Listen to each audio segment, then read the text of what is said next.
development in the digital age, ensuring security in cyber physical system for a resilient future, along with coordinator of this FDP, Dr. Chaitali Chaudhary, and co-convener of this FDP, Dr. Shiba PS ma'am. For today's session, we are having eminent speaker, Dr. Priya Shelke ma'am. Ma'am, welcome for this session 7 in this FDP. I like to introduce Priya Shelke ma'am. She holds a PhD degree in computer engineering from Savitribai Phule Pune University. She has received her master's computer science and engineering degree from Vishwesvaraya Technology University, Belgavi in 2009. She is working as an associate professor and head of CSC IoT cybersecurity, including blockchain technology department of Vishwakarma Institute of Technology, Pune. She is having 23 years of working experience. Her area of interest is image processing, machine learning, deep learning, and blockchain technology. She has published over 65 Scopus Index papers in national and international conferences and journals. She is a life member of IST. She can contract it. Welcome, ma'am, for this FDP. You can start with your session. Thank you so much, Dr. Rakhi. Mhm. I hope I am clearly audible. Yes, ma'am. Yes. Yeah. So I need to start the presentation. If you stop current slide. Yeah.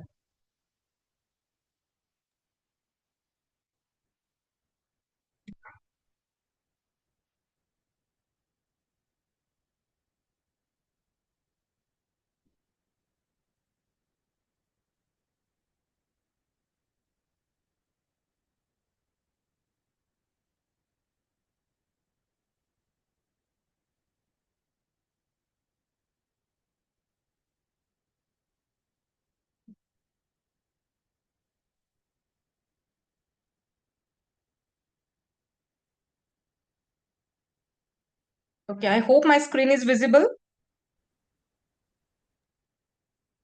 Not yet, ma'am. It's coming. Yeah, now it's visible. It's visible, no? Yeah. Yeah.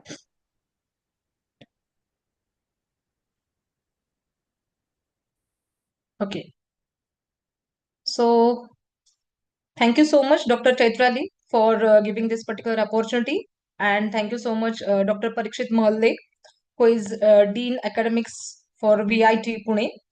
Hello, everyone.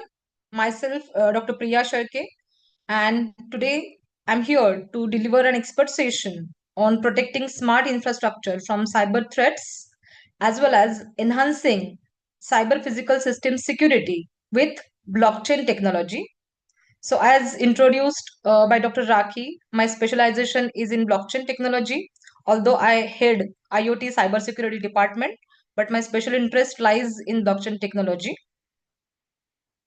So, today we are going to cover following points. First of all, what is smart infrastructure? Then cyber threat landscape for the smart infrastructure and cyber physical system. Then we'll see why traditional security system fails for the CPS or the smart infrastructure. And then why we need blockchain and what are the blockchain based countermeasures for various types of cyber attacks. So, very first thing, what is smart infrastructure? So, we all know this is a CPS FDP. So, smart infrastructure is the integration of advanced technologies like sensors, IoT, and AI into the physical infrastructure to enable real time monitoring, management, as well as the optimization. Smart infrastructure, in simple terms, smart infrastructure is equal to our traditional infrastructure plus sensors plus connectivity plus data plus automation plus AI. And why do we do this? This allows the system to monitor itself, to predict if any kind of issues are there in advance, to optimize the performance automatically, and to improve the safety as well. So, what are the key features of the smart infrastructure? So, we have sensors and IoT devices which are going to collect real-time data. We do have the connectivity through Wi-Fi or 5G, which will be transmitting the data. We have the cloud and edge computing to analyze the data. We have various AI, ML, deep learning algorithms, which are going to predict the failures in advance and optimize the operations, as well as we have the automation and control system to take decisions. So there are various examples of this smart infrastructure. Just a second. Yeah. So we have the smart transportation, we have the smart agriculture, we have smart energy, smart infrastructure, smart city services, smart homes, smart health, smart industry, and whatnot. So in literally every sector, we can implement this smart infrastructure. So let us take 2, 3 examples. The first one is smart energy grid. So we are going to collect the power like hydraulic power, hydroelectric power, or solar power, or wind power, or thermal power, and we are going to transmit it. And based on the need, based on the demand, we are going to have the distributions. So this is our physical infrastructure. Now we have the communication infrastructure in place, which is smart, which will decide how this power will be transmitted to factory or home or vehicle, what will be the schedule for that, how the demand supply will be fulfilled. Let us take a very common example of a smart car. So we have a car where we have the remote key, we have the onboard sensors, in our car. We have the smart our device, mobile device is smart, which is connected to the internet. We use GPS, we listen to music of our own choice, AM or FM music, and our car can be connected to other cars with the technology. Let us take another example, that is a smart farm. So see this particular example, we are going to talk various attacks based on this particular example later on in the session. So let us take the example of smart farm or smart agriculture. So we have certain layers over here. We have a physical layer, we have the edge layer, we have the cloud layer, and we have the network layer. So physical layer, as we can see, we have various physical elements present over there in this physical layer. So we have various interior sensors like the soil sensors, temperature sensors, humidity sensors, and so on. We have some exterior sensors as well, that temperature, wind, rain sensors. We have anti-jamming devices, smart agriculture related to the machinery. We have the livestock information, the health status of the livestock. Similarly, we have some energy management information and gathering tools. So that all will lie in the physical layer. We have the network layer where we are going to connect with the various types of sensors and devices in the physical layer. We have the edge layer. In the edge layer, we are going to collect the particular data and we are going to process it. We are going to have the decision support system. We are going to have the data pre-processing, real-time visualizations, monitoring, and there are various algorithms who will be detecting or predicting the issues to us. So there will be the edge-to-edge communication as well. And then we have the cloud layer where we are going to store all the data on the virtual servers, on the database clusters. We are going to use it for the data visualization as well as the analytics. So these are the various layers, for example, for a smart agriculture or a smart farm. Similarly, in any kind of physical infrastructure, we can incorporate the cyber infrastructure or virtual infrastructure to make it smart. Now, when our smart infrastructure is there, right? When our infrastructure becomes smart, it becomes vulnerable to various types of attacks. It can be the cyber attacks like ransomware or DDoS or spoofing. It can be the tampering attacks. It can be the data theft, or it can be the control system manipulation. So when your system is becoming smart, at the same time, there is the threat to the smart system, right? Because we are connected to the internet, and then we have to face the issues which comes along with the smartness. So let us see cyber threat landscape. So we have a virtual or computing layer architecture, and we have the physical architecture containing the OSI protocol layers. So we have the IoT protocol layers as well as we have the OSI protocol layers. In the OSI protocol layers, we have the physical layer, we have the MAC layer and the network layer. Now, physical layer may, yeah. Am I audible?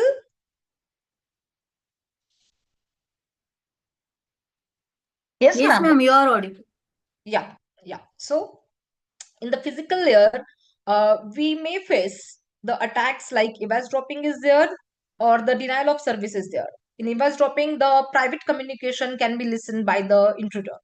Similarly, we have the medium access control layer where we can have man in the middle attack or we can have the MAC address spoofing type of attack.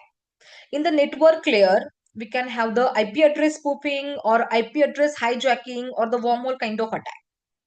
Then coming to the IoT protocol layers, we have the perception layer where we have a set of sensors and actuators. Then we have the transport layer, which is responsible for wireless communication. We have the computing layer where the storage, cloud or servers are available.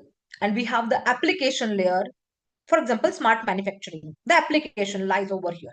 Now, in each layer, again, we have the set of attacks ready for us. So, in case of sensors or actuators, in the perception layer, we can have the RFID tag collision or forgery or sensor spoofing. Say RFID tag collision. What is this? That multiple RFID tag, they try to respond to a reader signal at the same time. Then what will happen? The signal, the reader cannot differentiate between the signals coming from the multiple RFID tags at the same time. And it may mislead the situation, right? We have the sensor spoofing. Sensor may, get the wrong signal. Sensor may catch the wrong signal, the fake signals, and accordingly they will provide the data. The second layer is a transport layer, the wireless communication layer.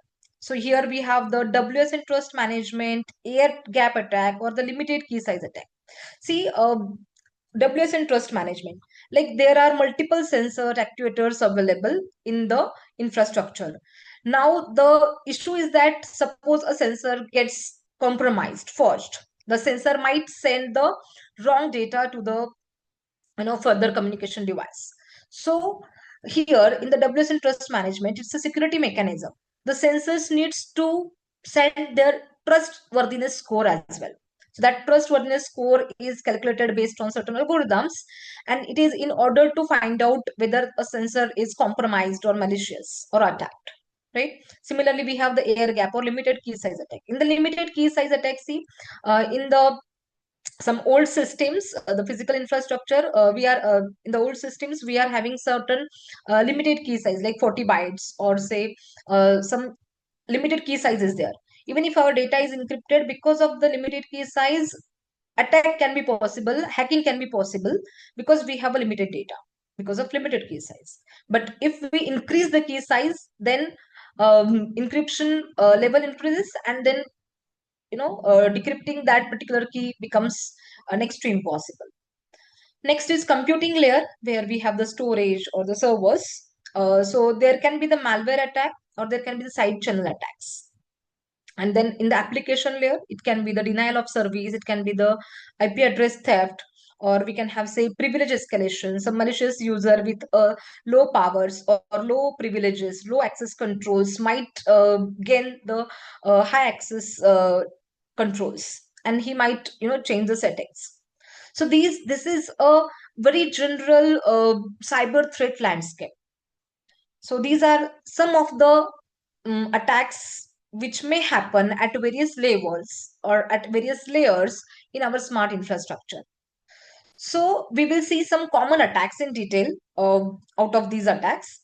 So very first and very common is the distributed denial of service attack. So what happens in this case? The attacker flood the system. For example, a smart grid server or traffic control system with the huge fake traffic.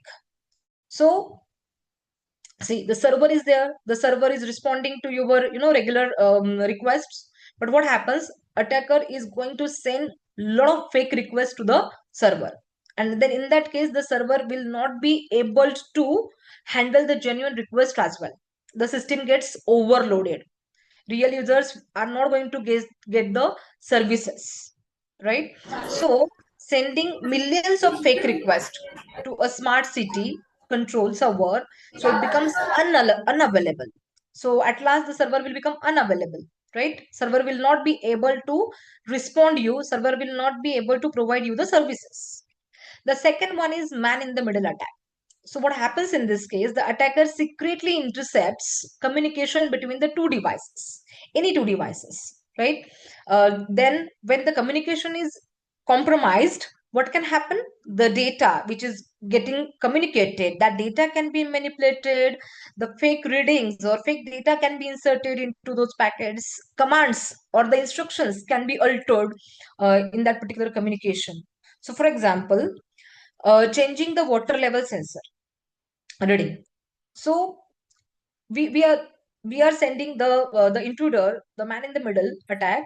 In this particular attack, the data is getting compromised. So what water level is actual and what water level is inserted, that might be different. And based on that, we are going to take the decision whether our tank is full or empty. But actually, the result will be different. Now, next is sensor spoofing. Fake signals are sent to the sensors to mislead the system. So sensors are going to read the data, right, from the signal. But if the signals itself are fake, then sensor is going to read the fake data. And based on that fake data, fake reading, we are going to take the automated wrong decisions. There can be the false alarms or the CPS, our system operations can malfunction, right? Then malware and ransomware. So here malicious software infects the smart infrastructure system. So our software itself becomes the malicious. Software itself is hacked. So it locks the access to the control systems. It may steal or corrupt your data. It may stop some critical operations which are going on. So that is the malware and ransomware. Then data manipulation. Obviously, the name itself, the data is getting manipulated, and based on the wrong data which is stored or transmitted, the wrong decisions are being taken by our automated systems in the CPS. The system may fail, or it will completely break down our predictive maintenance model. So replay attack is like, suppose there are some valid commands or there are some valid transactions which are happened in the previous time period. So those valid commands are replayed again and again, right? So in that case, the unauthorized device activation might take place. Your security breach will be there, and there can be the confusion in the real time. Why the same command is given again and again, right? So for example, door command open for the smart building. So that command is already executed, but that command is played again and again. Then physical tampering. Yes, we have a lot of sensors available in our smart infrastructure. So sensors are tampered, right? So circuits are tampered, or password or keys are extracted. That type of direct physical access to the IoT devices will be taken place by the attackers. Then it is possible that someone within your organization is misusing their access. So there are various levels. Actually, as per the levels, we have given the rules, but someone is insider and who is taking the disadvantage of the different types of access controls given to him or her. So it may leak the critical data, it may sabotages the system, it may disable the security. And the last one is the botnet attack. Actually, it's not last one. The list of attacks is huge. These are some common attacks. So here in the botnet, what happens? Hackers takes control of thousands of IoT devices. So when we have to implement a smart infrastructure, thousands of physical IoT devices are going to be installed on your particular area, right? So here, if the attacker is taking the control of all the devices, then large scale coordination is very difficult. Denial of service, these particular compromised devices might deny you to provide the service. Remote control of these devices can be taken up. See, for example, smart cameras are hijacked to attack the transportation network. So that is possible. So all these are some common attacks which are possible in the cyber physical system. So we know now the smart infrastructure is nothing but our cyber physical system. Cyber physical system has two essential keywords. One is cyber and one is physical. Cyber is our computing, virtual world, right? The computer world.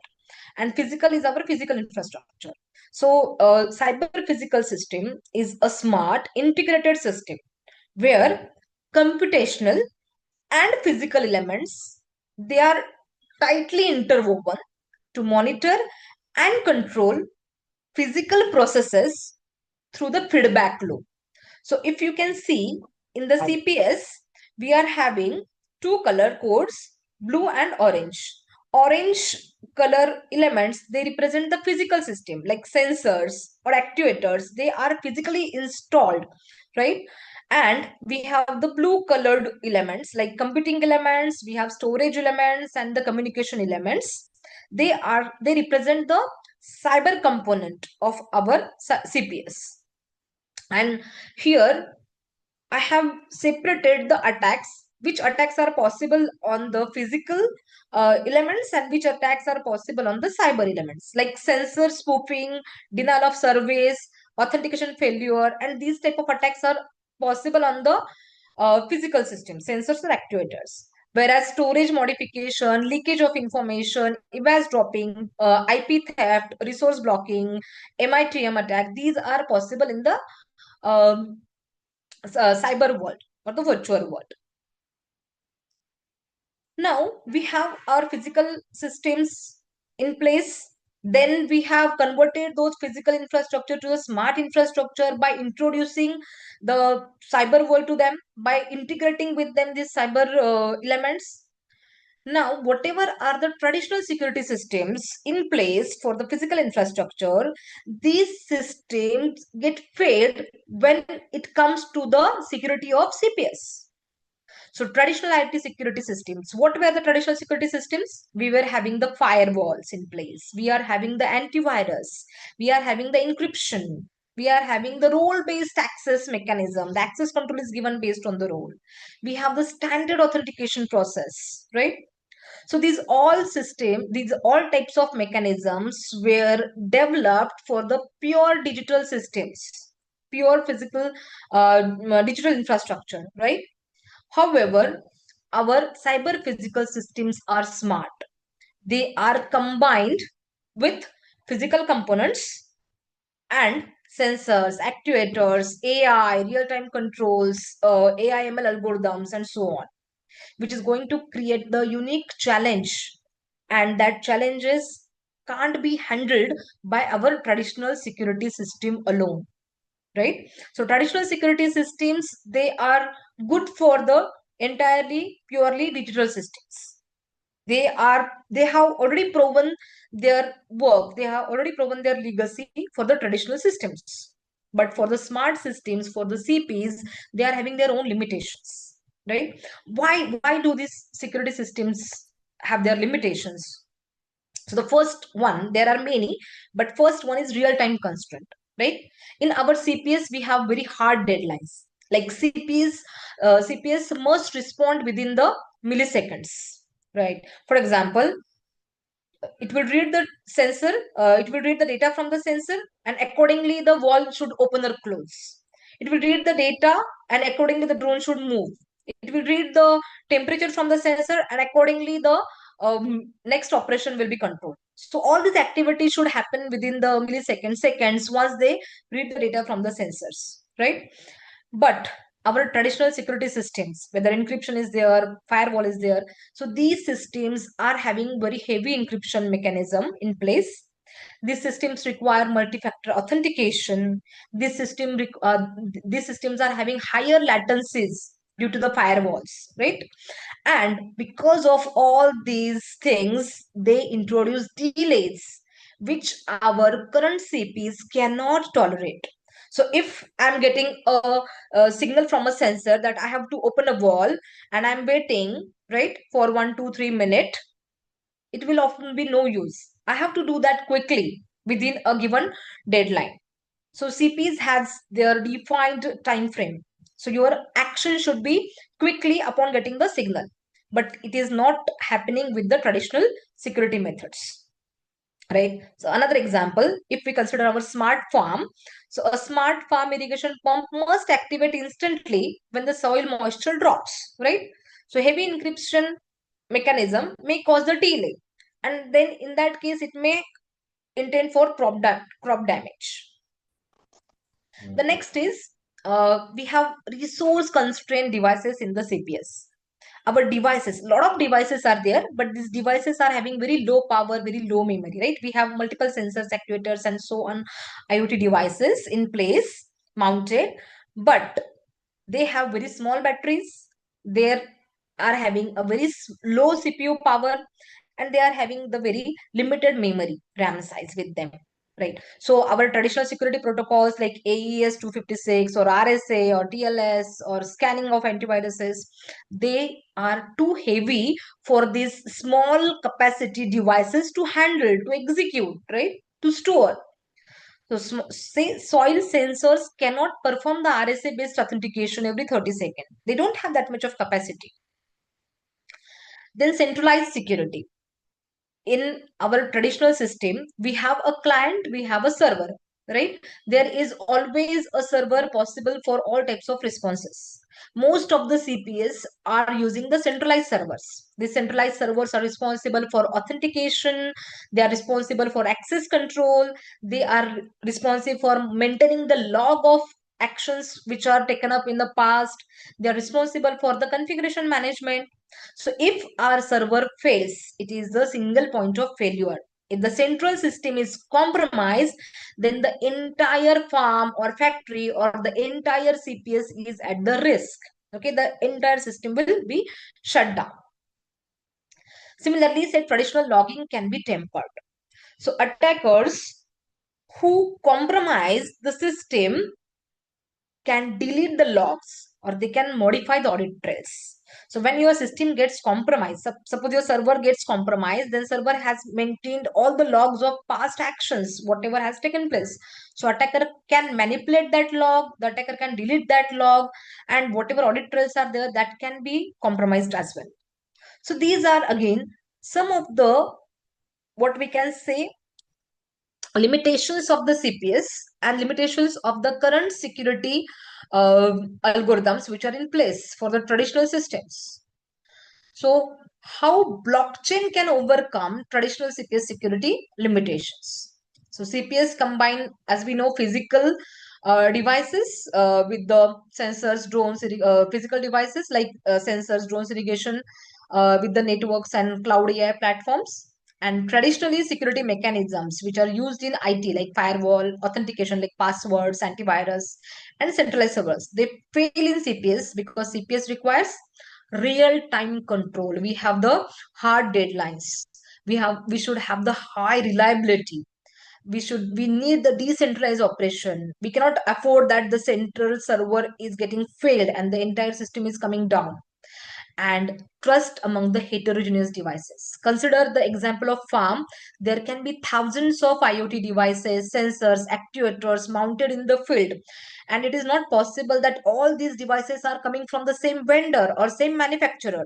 There can be the IoT devices from one manufacturer. There can be the sensors, temperature sensors from one manufacturer vendor. There can be the moisture sensors from the different manufacturer. There can be the actuators from the different vendor, and they have to communicate. So there are always the trust issues, right? We have to rely on the manufacturer vendors for the trust issues.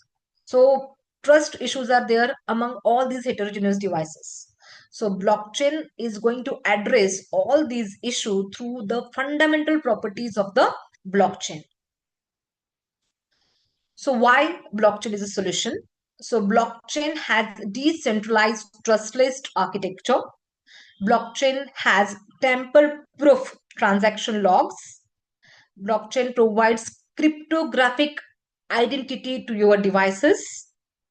And it has automated enforcement using the smart contracts. And that is why blockchain is becoming a promising solution for providing the security to your cyber physical systems. I hope everybody is with me. Yes, Can ma'am. someone, yeah. Yes, ma'am. So now we have seen what is CPS and what are the different types of attacks which can be there on the CPS, and what are the limitations of current traditional security systems in place. And now we will move our discussion to the blockchain. So before we focus on how blockchain is going to solve various issues, what we have discussed right now, we will first see what are the basic features of the blockchain. Then we will come to know, then it will be easy for you to understand why the blockchain is there to provide the solution, right? So first of all, what is blockchain? Now, I know there is again a heterogeneous audience over here. Chaitrali ma'am told me that some are from the electronics background, some are from the mechanical. Mostly, you are from CS and CS aligned domain. So, what is blockchain basically? Majority of you might know, but let me take a deep dive into the blockchain. So, see, blockchain is a disruptive technology. Now, what is disruptive technology? Think of internet. Internet is a disruptive technology. How? See, few years back means, say, at the start of this particular 2001, 2002. So at that time, internet was quite new to the internet was quite new in the internet. You might some of you might agree with me that if we have to access the internet, we have to go to the cyber cafe, we have to pay per hour, say 20 rupees, 30 rupees, that was a charge, 50 rupees, and we have to enter our name details, and we will be getting the machine, and we have to access Google and Yahoo and what available websites were there. And then internet disrupted the communication medium. Do you agree with me? Nowadays, we even can't live for 1 minute without the internet, right? Not the technical stakeholders, but even the children, even the any kind of, you take the any kind of person, whether technical, non-technical, everybody needs the internet second to second. So internet has disrupted the whole communication medium. So do you agree with me for this?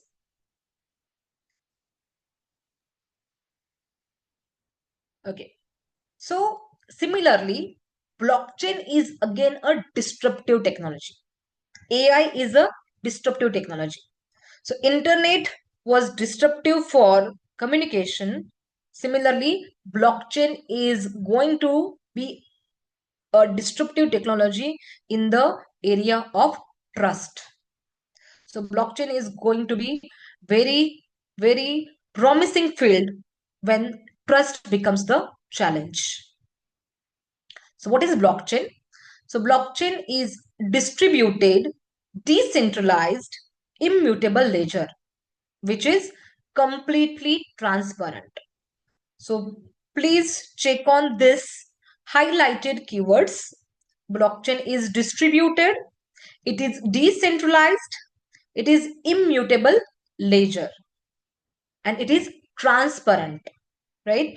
So we are going to focus on each of this keyword in detail. What do you mean by distributed, decentralized, and immutable? And what do you mean by transparent? And how they are, how these features are incorporated in the blockchain. So all we know, the centralized network, we have a server, we have a lot of clients. Server is going to send, client is going to send a request, server is going to respond with that particular request, and we will get what we want as a client, right? But in case the server gets compromised, then the whole network may come down. We will not get the access to the services we require. We will keep on sending the request to the server, and we might not get the proper response in that case.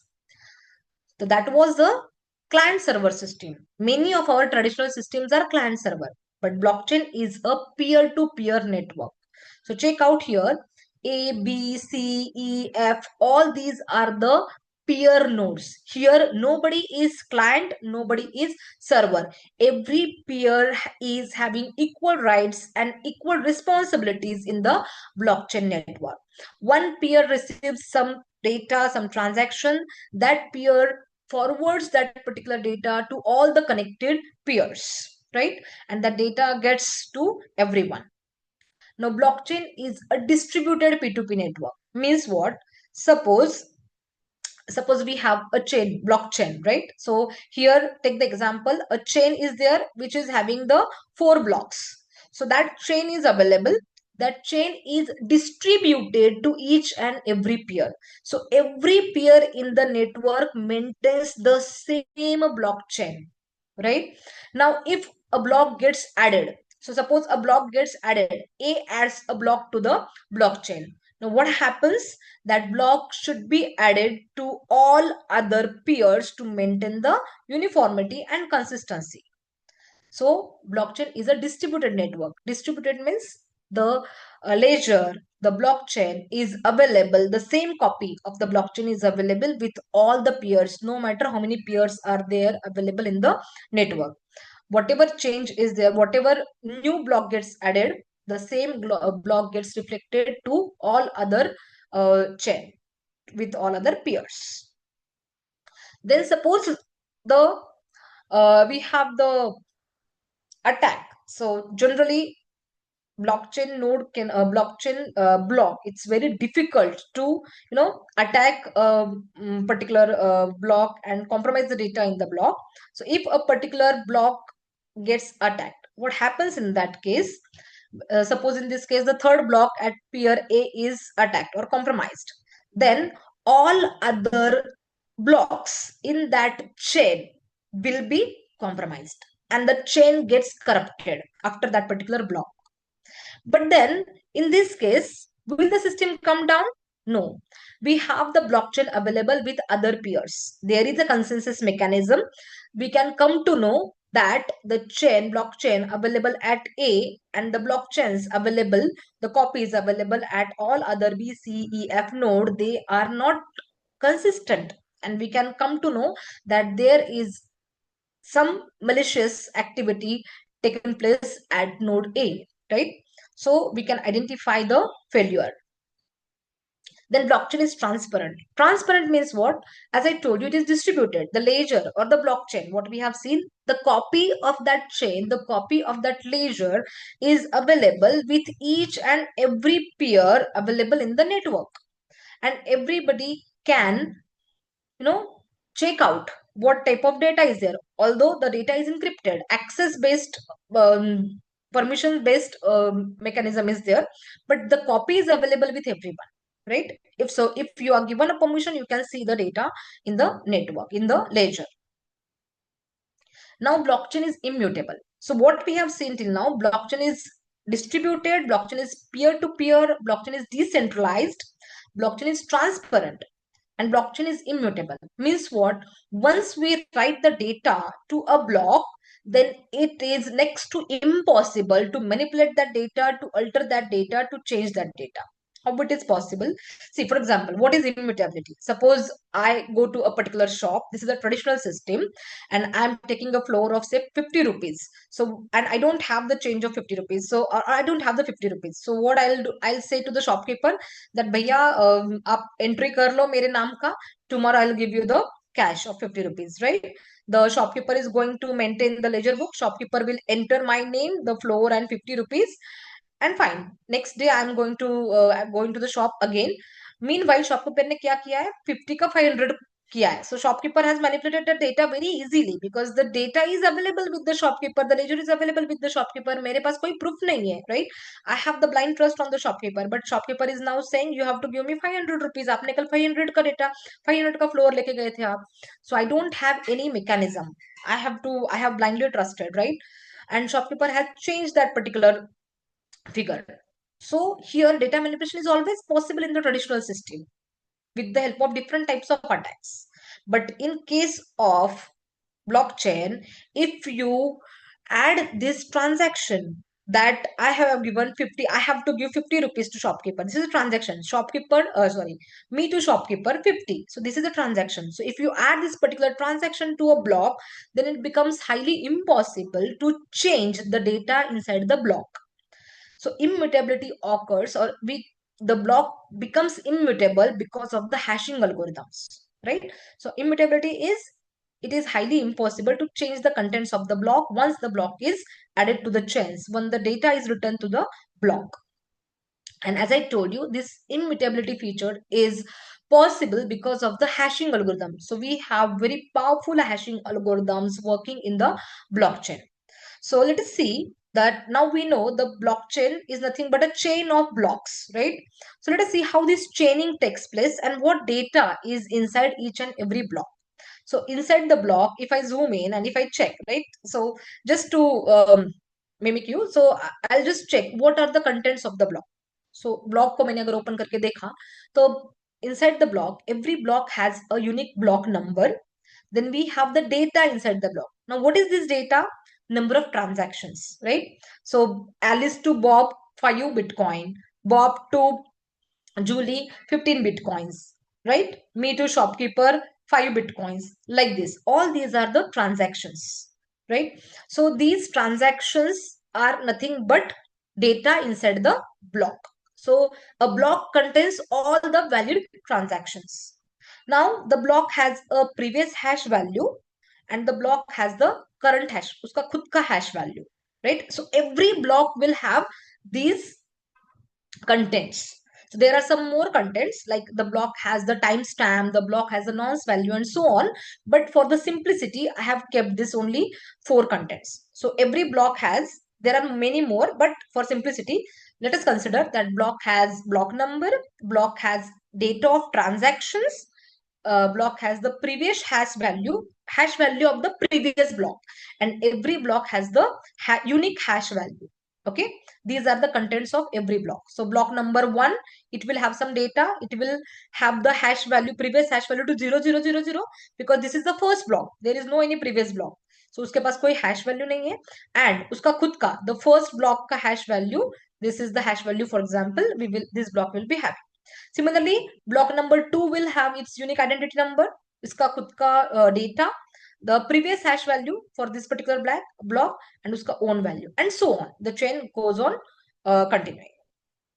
Now, how to compute this hash value for every block?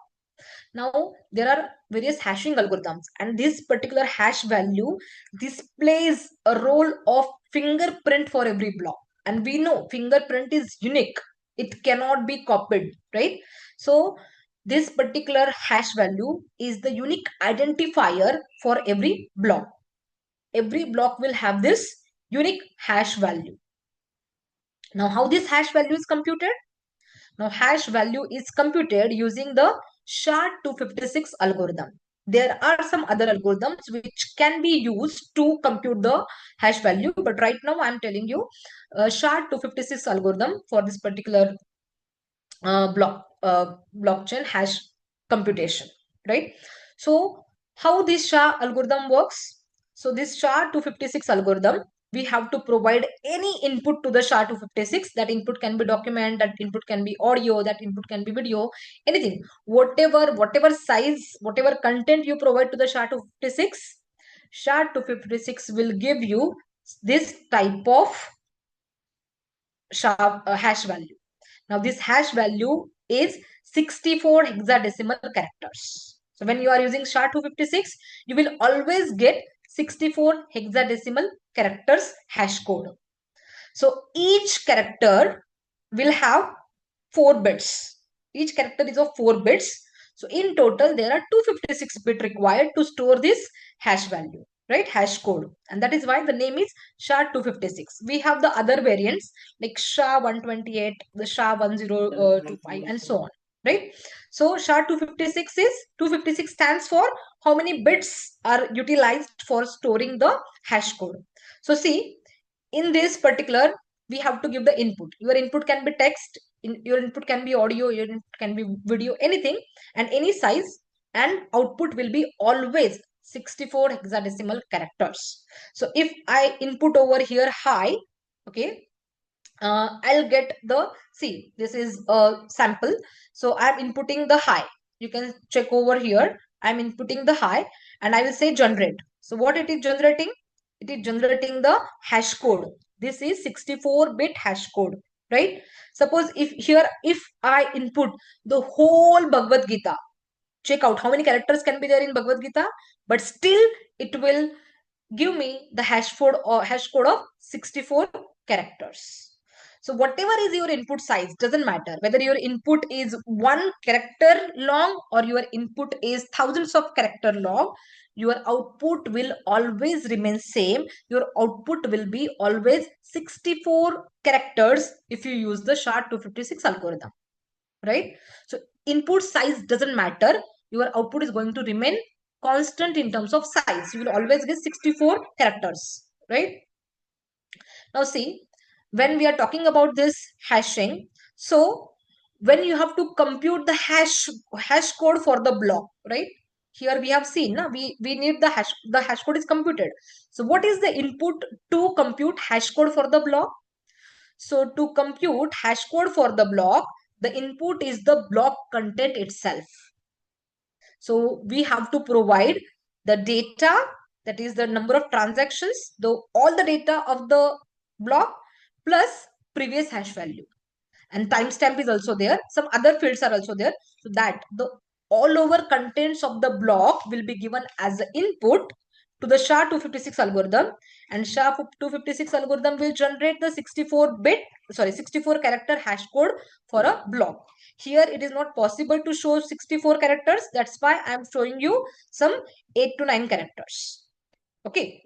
So the every block hash code will be computed using that block content itself. So I hope it is clear how the hash values are computed. Now, let me tell you some very interesting characteristics of this of these hash algorithms. So these hash algorithms are one way. Means what? We can compute the hash code, right? 256-bit hash code from the data, but we cannot compute original input data given the hash code. So it is one way. कि किसी ने मुझे hash code दिया और बोला कि बताओ किसका hash code है, I can't compute it reverse way, right? Like this, कि किसी ने मुझे अगर ये hash code दे दिया 8F434 like this hash code is provided to me and मुझे बोलेगा कि आप मुझे बताओ कि किसके लिए जनरेट हुआ ये, तो I cannot retrieve high, right? It's a one way mechanism. Then these hash codes are deterministics, or these hash algorithms are deterministics. Means what? If I input ABC, it will generate suppose 845, 64 character का आएगा. But for example, कि 845 then dash dash dash dash 64 तक आया. Every time I give ABC, मुझे same hash code मिलेगा. So ऐसे नहीं होगा कि ABC पहली बार दिया तो 845 वाला हैश कोड आया, दूसरी बार दिया तो 549 वाला आया. No. Every time if I give the same input, I'm going to get the same hash code. So that is deterministic. The third one is it is very fast. It can be computed very fast. Okay. So it's having a fast computation. The next one is withstand collision. Means what? There cannot be two hash codes for the same data, and it is not possible that I am giving different data, okay, as an input, two strings, and for two strings there is a single hash code. It is not possible. It is next to impossible. It might be happen in lakhs of cases, one case, but it is highly impossible that for two strings you are getting the same hash code. Okay. And then the last one, very interesting, is avalanche effect. Now, what do you mean by avalanche effect? See again the example. I'm inputting high as an input and I'm getting this hash code 8F434 so on, the 64 characters. Now, suppose I give a space between H and I, the whole 64 string is going to change. Okay, ऐसे नहीं होगा कि सब 8F सब same रहेगा और 4 की जगह 5 हो गया, एक कैरेक्टर चेंज होगा. No, the whole 64 characters are going to change even you are changing a bit in the input. So a very small change will have the all new together hash code value. So these are some of the interesting properties of the hash code. I hope everybody has understood how the blockchain exploits this particular hashing algorithm to generate a unique identifier that is nothing but a unique hash code value for each and every block. Right? So check out now. We have suppose block number 1. Inside block number 1, we have a lot of data in terms of transactions, and we have the previous hash value. Now the first block in any chain is called as a genesis block. Genesis block do not have any previous hash value. So it's 0000, right? No previous block is available. So no hash is available. So it's always 000. So what the hash algorithm will do? Hash algorithm will take this all the data. It will take the previous hash value. It will combine it and compute it. And the computed hash code will be given as an hash value of that particular block. So here, because of space limitation, I cannot write down all 64 characters. So I have written some 8-9 characters over here. So this is actually 64 characters hash code. So the hash code is computed now. Now hash code of block number 1, right? Hash code of block number 1 will be placed as previous hash of block number 2. So check out. Previous hash is 0000 D8C42, right? Matching with the hash of block 1. And then the algorithm will take all the data of transactions, the previous hash value as an input, and it will give it to SHA-256, and SHA-256 will compute the new hash code for block number 2, which will be stored over here. Now this hash code of block number 2 will be placed as a previous hash of block number 3, right? That is 00003A459. Now what block number 3 will do now? The SHA will take all the data plus the previous hash, and SHA will compute hash code for block number 3. And this will be given as a previous hash for block number 4, and the process will be continued. So when the new block has to be added, first of all, we have to add the transactions. Like A to B dollar, A to B 5 Bitcoin, B to C 10 Bitcoin, and so many transactions. These are the plain transactions, right? So the transactions are added. Every block has a limited capacity.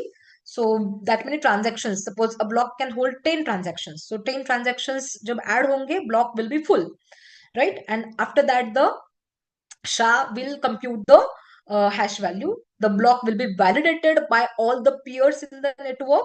And once that block is validated, then that block will be added to the network, right? And it will be given the new hash code, unique identifier.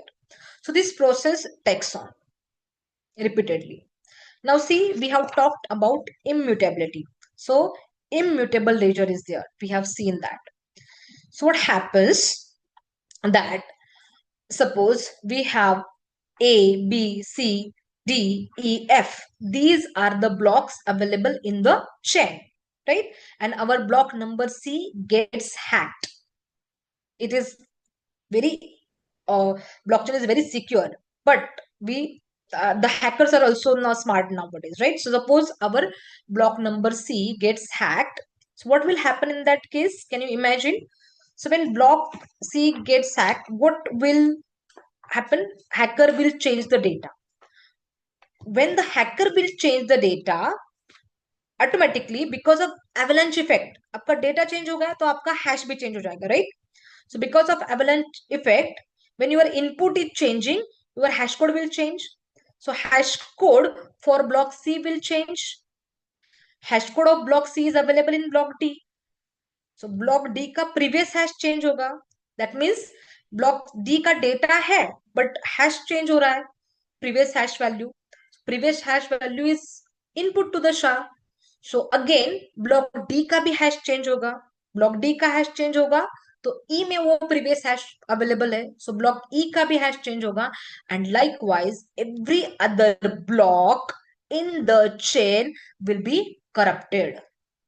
So if attacker has attacked only one block, C block, right? But then whatever are the following blocks in the chain, all will be corrupted one by one because of the power of hashing mechanism, because of the avalanche effect, right? And then it is, you know, difficult to maintain the consistency because this chain is available with each and every peer in the network. ऐसे नहीं है कि सिर्फ एक node के पास ये पूरा blockchain है, everybody has the same copy. So एक नोड को अगर कॉम्प्रोमाइज किया तो बाकी सारे नोड को कॉम्प्रोमाइज करना पॉसिबल नहीं है, right? So the attacker can attack one block, the all following blocks will be corrupted automatically and the attacker cannot then maintain, right? उसको रोल बैक नहीं कर सकता है. Similarly attacker can attack a block at one particular peer but not on all the peers. In a particular blockchain we may have lakhs of peers available connected to that particular network. So attacking one particular node, one particular block might be possible, but attacking the same block at lakhs of nodes is next to impossible. That's why blockchain provides us immutable ledger. Once our data is recorded on the blockchain, it is highly impossible to alter it, to modify it. If you are interested more, this is a visual demo. You can check it on andres.com blockchain. If you give it to the uh, um, on the Google, this particular visual demo will come. You can just check out that I have, as I told you, nonce is there, timestamp is there, some other contents are also there on the blockchain. So if I put over here in the data, you have to check. You can put something and the whole hash will change. And similarly, the chain blocks will also be changing there. So you can see this demo out of your own interest after the session as well. But go through it. A very beautiful demo is there by Andres Brown. The next concept is blockchain mining. But before we go to the mining, I hope we will take a break of 5 to 10 minutes and then we will go for the mining and the further concepts in the blockchain. I hope you are with me and I hope you are getting me. Rakhi ma'am, can we take a break? Yes, ma'am. Yes, yes. Yeah. Participants, please be present in the meet. We'll take 5 minutes break and ma'am will continue the session. As ma'am is there for both the sessions today, so we are taking breaks for 5 minutes. So please be present in the meet. Okay, ma'am.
ବାଟି ତମର ତିଆରି ହଉଥିଲା ମୁଁ ସେଇଗୁଡା ସବୁ ମନେ ରଖିଛି।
Hello. Okay, Yes, shall ma'am. we start again? Yeah. Yes, ma'am. Yes, ma'am. Yeah. Yeah. Okay. So, in our session till now, we have seen that what is smart infrastructure, CPS, what are the different types of IoT protocol layers and the OSI layers for the CPS, and what are the different types of attacks which are possible on the physical elements as well as the cyber elements of the CPS. Then we have also seen that why our traditional security mechanism cannot handle the cyber attacks on the CPS. And we are now focusing on why blockchain is a promising solution for attacks or for providing the solution to the cyber threats on the CPS. So now we are focusing on what is basically blockchain is, and then we will see how it can countermeasure the attacks on the CPS. So we have seen that blockchain is a distributed ledger. All the blockchains are available with all the peers. It is a peer-to-peer network. Blockchain is immutable. Blockchain is transparent, right? So till now, whenever we are hearing about blockchain, so initially we used to think blockchain is a cryptocurrency, that is Bitcoin, right? Then later on we came to know that blockchain is far beyond the Bitcoin. It has a lot of applications other than the Bitcoin. See, blockchain or the Bitcoin network, if we consider what happens behind this particular network. So, whenever a transaction takes place, right, A has given 5 Bitcoin to B, B has given 10 Bitcoin to C, C has given 2 Bitcoins to A. So, when these plain transactions are there, these transactions are recorded on the block. If the valid transaction is there, that transaction is recorded on the block. Now, the block has a limited size, so n number of train transactions. Once the train transactions are recorded on a block, that block needs to be mined. Means what? That block needs to be added to the existing chain. So who will add that block to the chain? That is a question, right?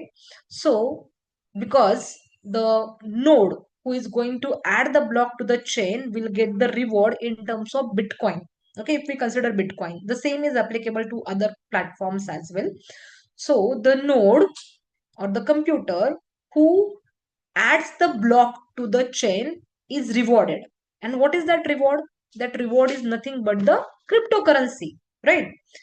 Suppose the reward is 1 Bitcoin.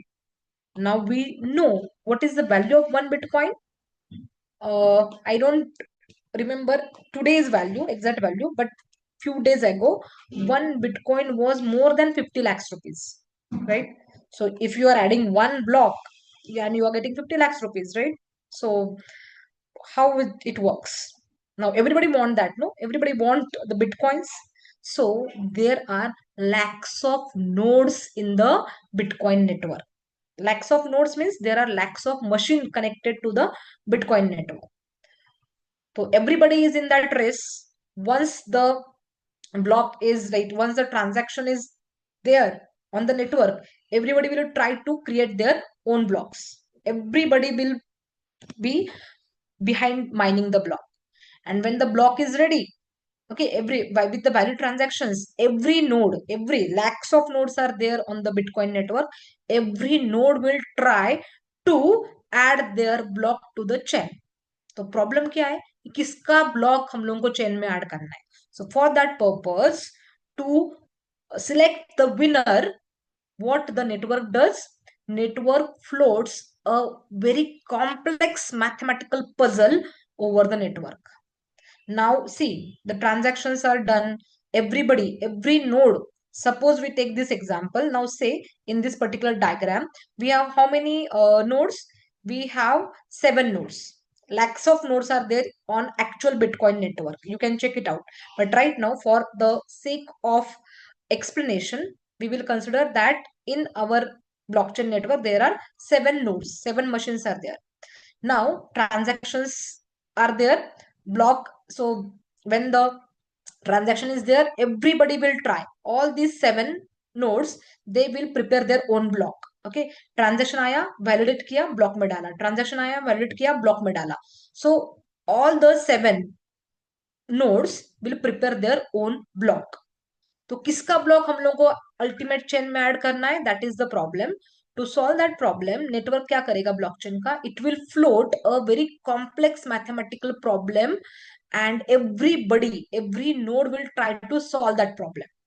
Okay, तो everybody will try to solve that problem. अभी किसका problem जल्दी solve होगा, the node which is having higher configuration, high computing resources, जिसका power ज्यादा होगा जिसके machine का, उससे वो मैथमेटिकल पजल जल्दी सॉल्व हो जाएगा, right. So the powerful node will solve that puzzle.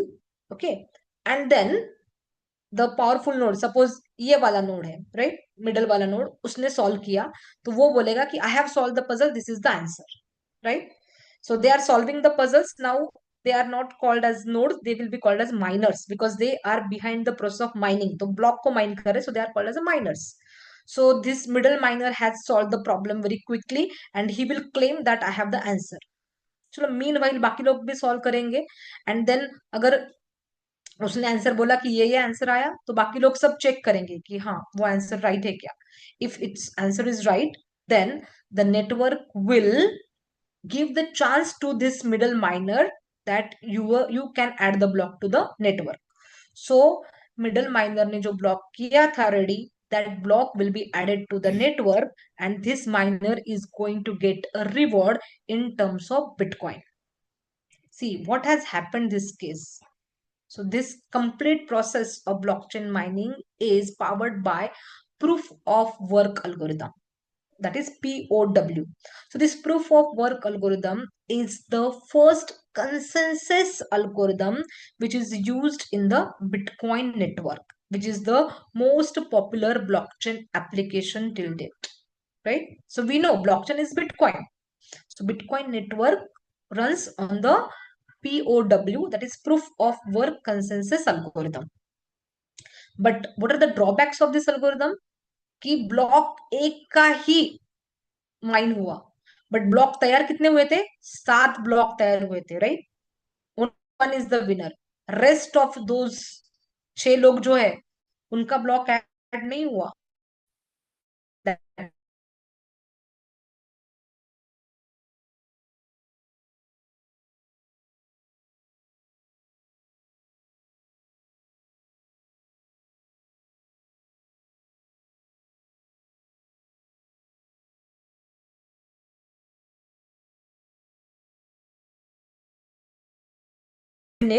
The new block is added in the Bitcoin network. So it is highly resource incentive and energy consumption algorithm. Proof of work.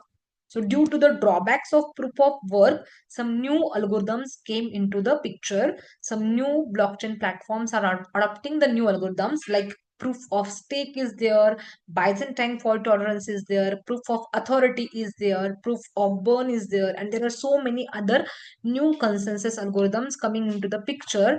And new blockchain platforms, the upcoming blockchain platforms are adopting these new algorithms because the proof of work is having its own limitation in terms of resources and energy. But that is the most basic, most powerful, which is currently implied in the Bitcoin network. Proof of work consensus. Consensus means what? Whenever the miner who solves the puzzle first, who claims that I have the answer, others has to give the consent that this answer is right. When this miner is claiming that, suppose 5 is the answer, okay, the puzzle is solved and this miner, middle miner, is claiming that answer of the puzzle is 5. So others, right, other 6 has to give the consent that yes, the answer is 5, we have also solved. They might have taken some extra time, but they have also solved it ultimately, and they have to agree that answer is 5. So out of 6, if only 2 agrees, then there will not be the consensus, right? But if out of 6, 4 agrees, then there will be the consensus, and the chance is given to the miner to add the block in the network. Okay, so I hope it is clear with all of you what is the blockchain mining process. Blockchain mining process is nothing but adding the new block to the existing chain, right? And what is the miner? All the participants, all the peers, they are the miners, everybody, because this is a peer-to-peer system. Here is no any client, no any server, so everybody is having the equal right to participate into the mining process. Whether I have a high power machine or I have a low power machine, I can take part. I may not win, but I can take part in the mining process. And the drawback is, again, if you can predict the drawback, one more, that every time who is having the high power will get the chance to mine a block. That peer might be different, but high power peers are only going to get the chance of mining the block, and the low power peers will never get the chance, because they can solve the puzzle, but they cannot be that much quick, right? So that's why these are some of the drawbacks of proof of work algorithm. And as I told you, proof of work is implied in the Bitcoin, which is the most famous, most popular basic application of blockchain. So till now we have seen that, to summarize, we have seen that blockchain is a distributed network, blockchain is immutable, blockchain is decentralized, there is no any server, peer-to-peer mechanism, blockchain is auditable, means what? Once we have written the transactions to the block, once we have recorded the data onto the block, it is not going to get changed. So it is always available for the audits. It is very secure. We have seen that if we change one block, ultimately all the following blocks are going to get hampered. So it is very secure.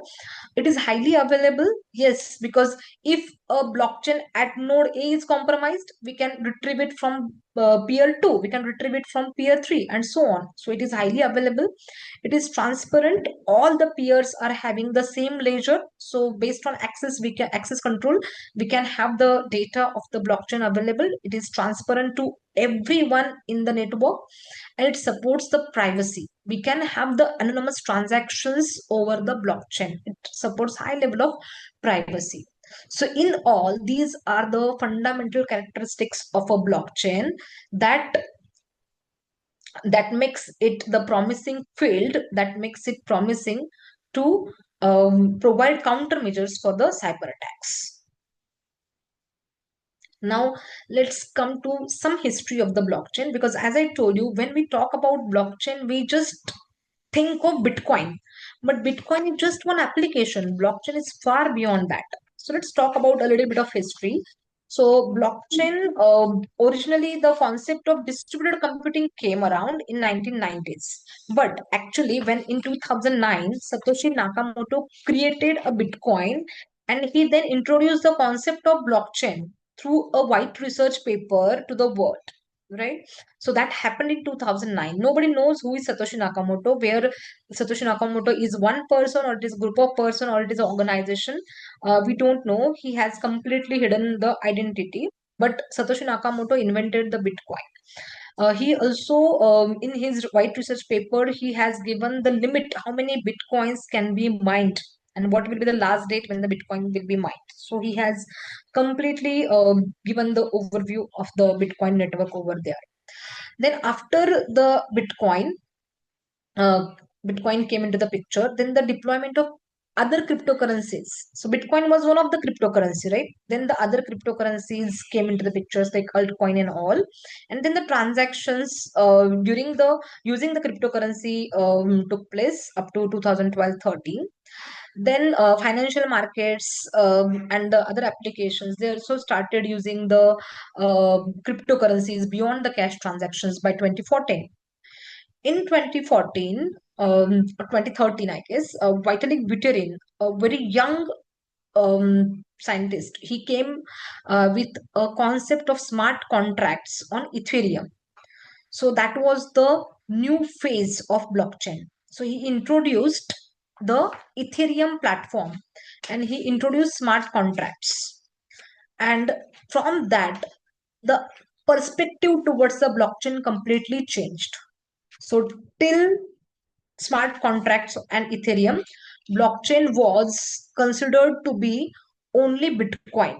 But after the introduction of smart contract and Ethereum, the whole world came to know that beyond Bitcoin, beyond the cryptocurrency, there are huge set of applications which can be implemented on the blockchain through the smart contracts, right? So that was the era.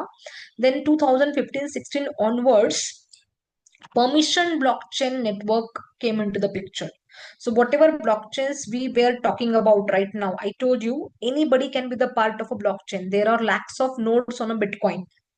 Anybody, whether low power is there or high power is there, I can become a part of blockchain network, Bitcoin blockchain network. So it was public in nature.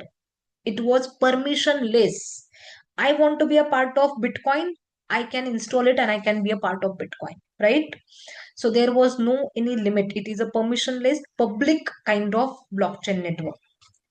But if you want to implement it to your own enterprise, if you want to have the customized solution, you can't make it public, right? You have to have it only for your organization, only for your business. Then you have to make it permissioned. So the next era is of permissioned blockchain networks. And the various types of applications came or they emerged using the blockchain. And this is the era of ICOs, initial coin offerings, and adoption of blockchain for various kinds of domains and business use cases. Now, as I told you, blockchain evolution is divided into three main phases. One is phase one, which is 2008 to 2030, that is called as blockchain 1.0, and it is dedicated to Bitcoin only. So till 2013, we were thinking of blockchain as a Bitcoin only. Then phase two emerged. It is a phase of smart contracts, which started in 2013, and then till now it is going on. But the main was emergence of Ethereum and the smart contracts. It is called as blockchain 2.0. And phase three, which is the current one, where we are developing various kinds of applications using blockchain. So it is called as blockchain 3.0, the future. So now we will talk about phase two, that is Ethereum development and the smart contracts. So basically, what is smart contract? So till now we have seen that Bitcoin was there initially, and Alice is giving Bob 2 Bitcoin. Bob is giving Julie 3 Bitcoin. So these were the plain transactions, right? So in the era of phase one, blockchain 1.0, only plain transactions were possible. The conditional transactions were not possible. Now, what is conditional transaction? So let us take an example. Suppose there is a delivery of apples, right? So to a particular XYZ house or XYZ warehouse. So the logistic is there. The truck has to be transported from place A to place B, and truck will come with the apples, and at the time of delivery, the person at XYZ, he will check if the apple's condition is good. He will take the delivery and he will give the payment to the truck driver. Now, in case when the truck has arrived to the destination B, the XYZ will check the quality of the apples, and if the apple quality is not good enough, he may deny to take the delivery, and then in that case he will not give the payment to the driver. So this is the issue, right? Because there is no any contract between them कि अभी fight हो गया कि the XYZ is saying that I am not happy with the quality of the apple, so there is a fight, and now nobody can do anything. So what we can do, we can code it into a contract. We can code it into a contract, smart contract. So you can code all the conditions. Suppose we assume that the optimum temperature should be less than 30 degree in the truck when the apples are in the transit phase, right? So there are IoT sensors implanted on the truck. The IoT sensors, temperature sensors, are continuously monitoring the temperature during the transportation. And right, when the truck driver comes to the station B, then the temperature will give the reading. The XYZ can check time to time what is the temperature, how the apples, what is the condition of the apple. So he can check time to time using the smart contract. And when the truck driver comes, if the temperature, it will check the temperature. The sensor will give the reading. If it is greater than 30, okay, then cancel the delivery.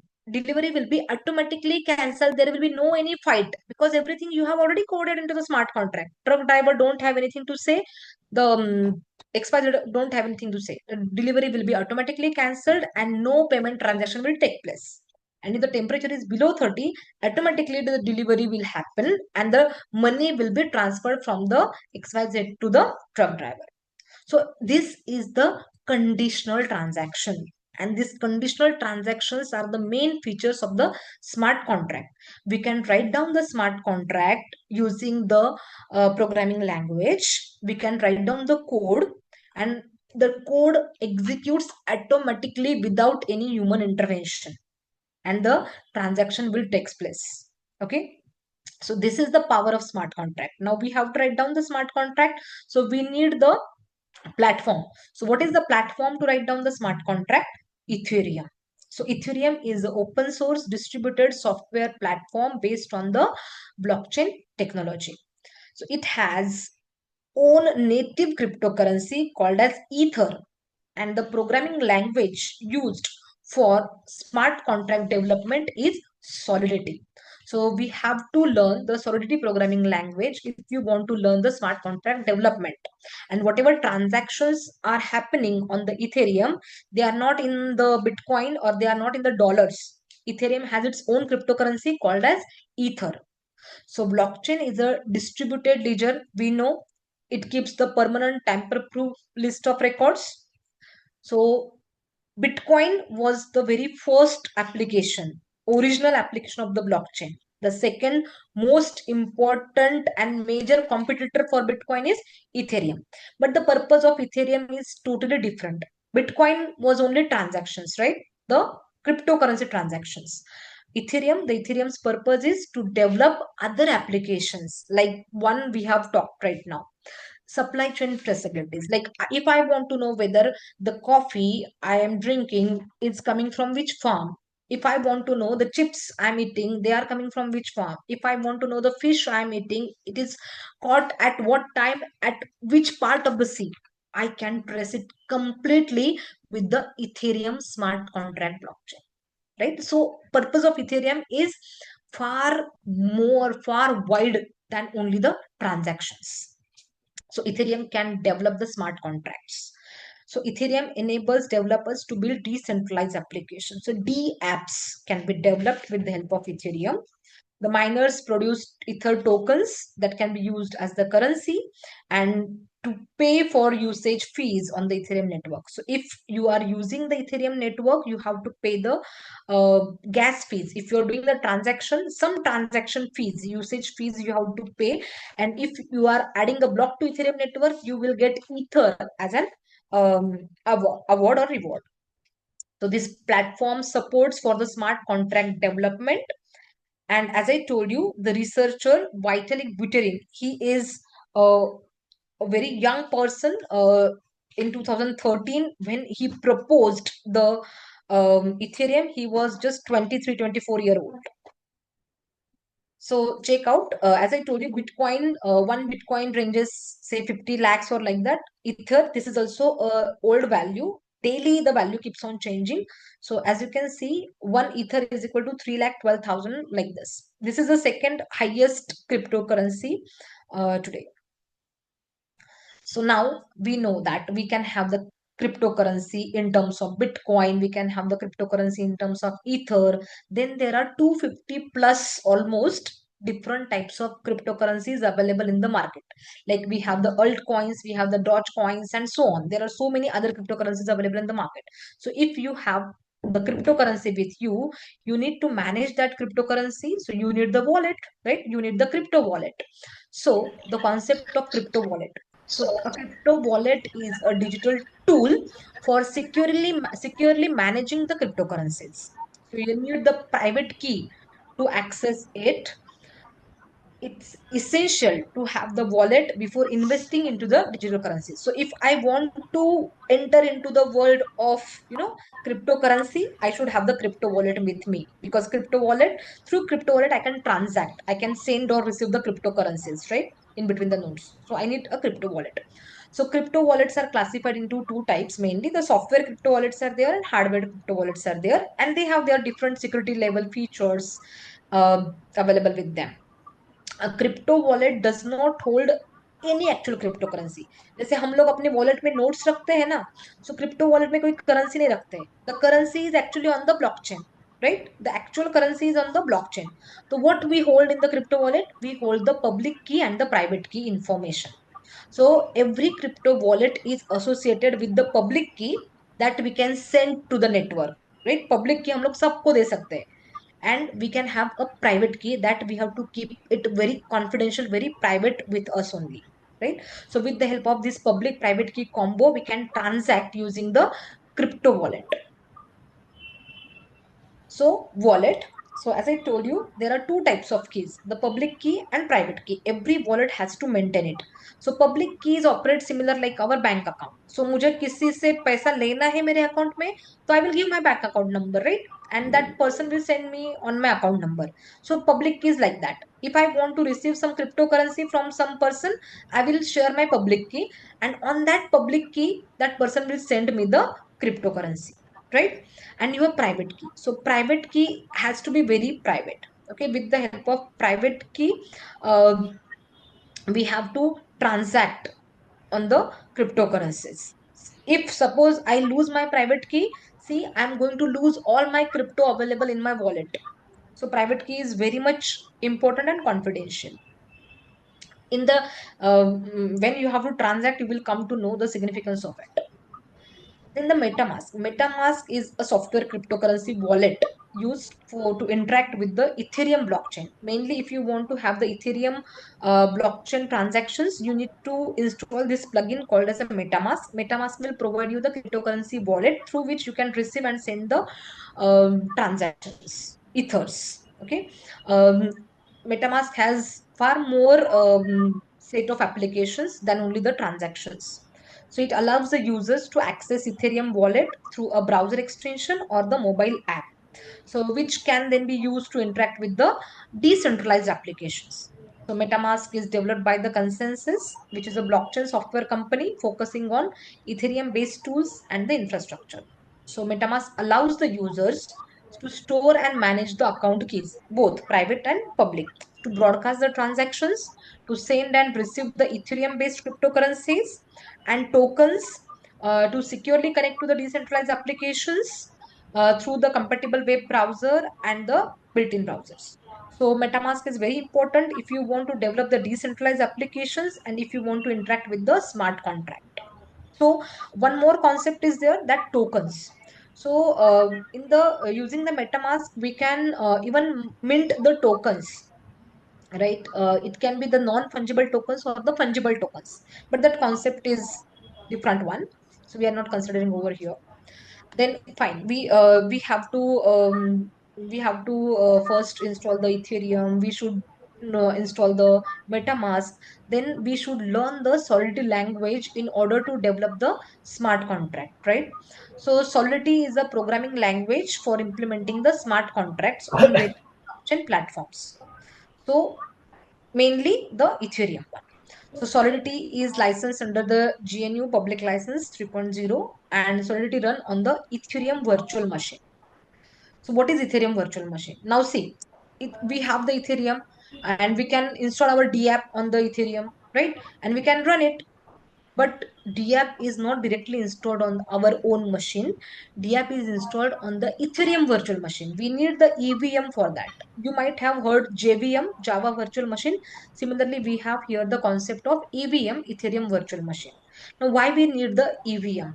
See, it is very challenging if your DApp is running in the P2P network. Now, we know that blockchain is distributed network. So suppose I have developed this particular decentralized application, right?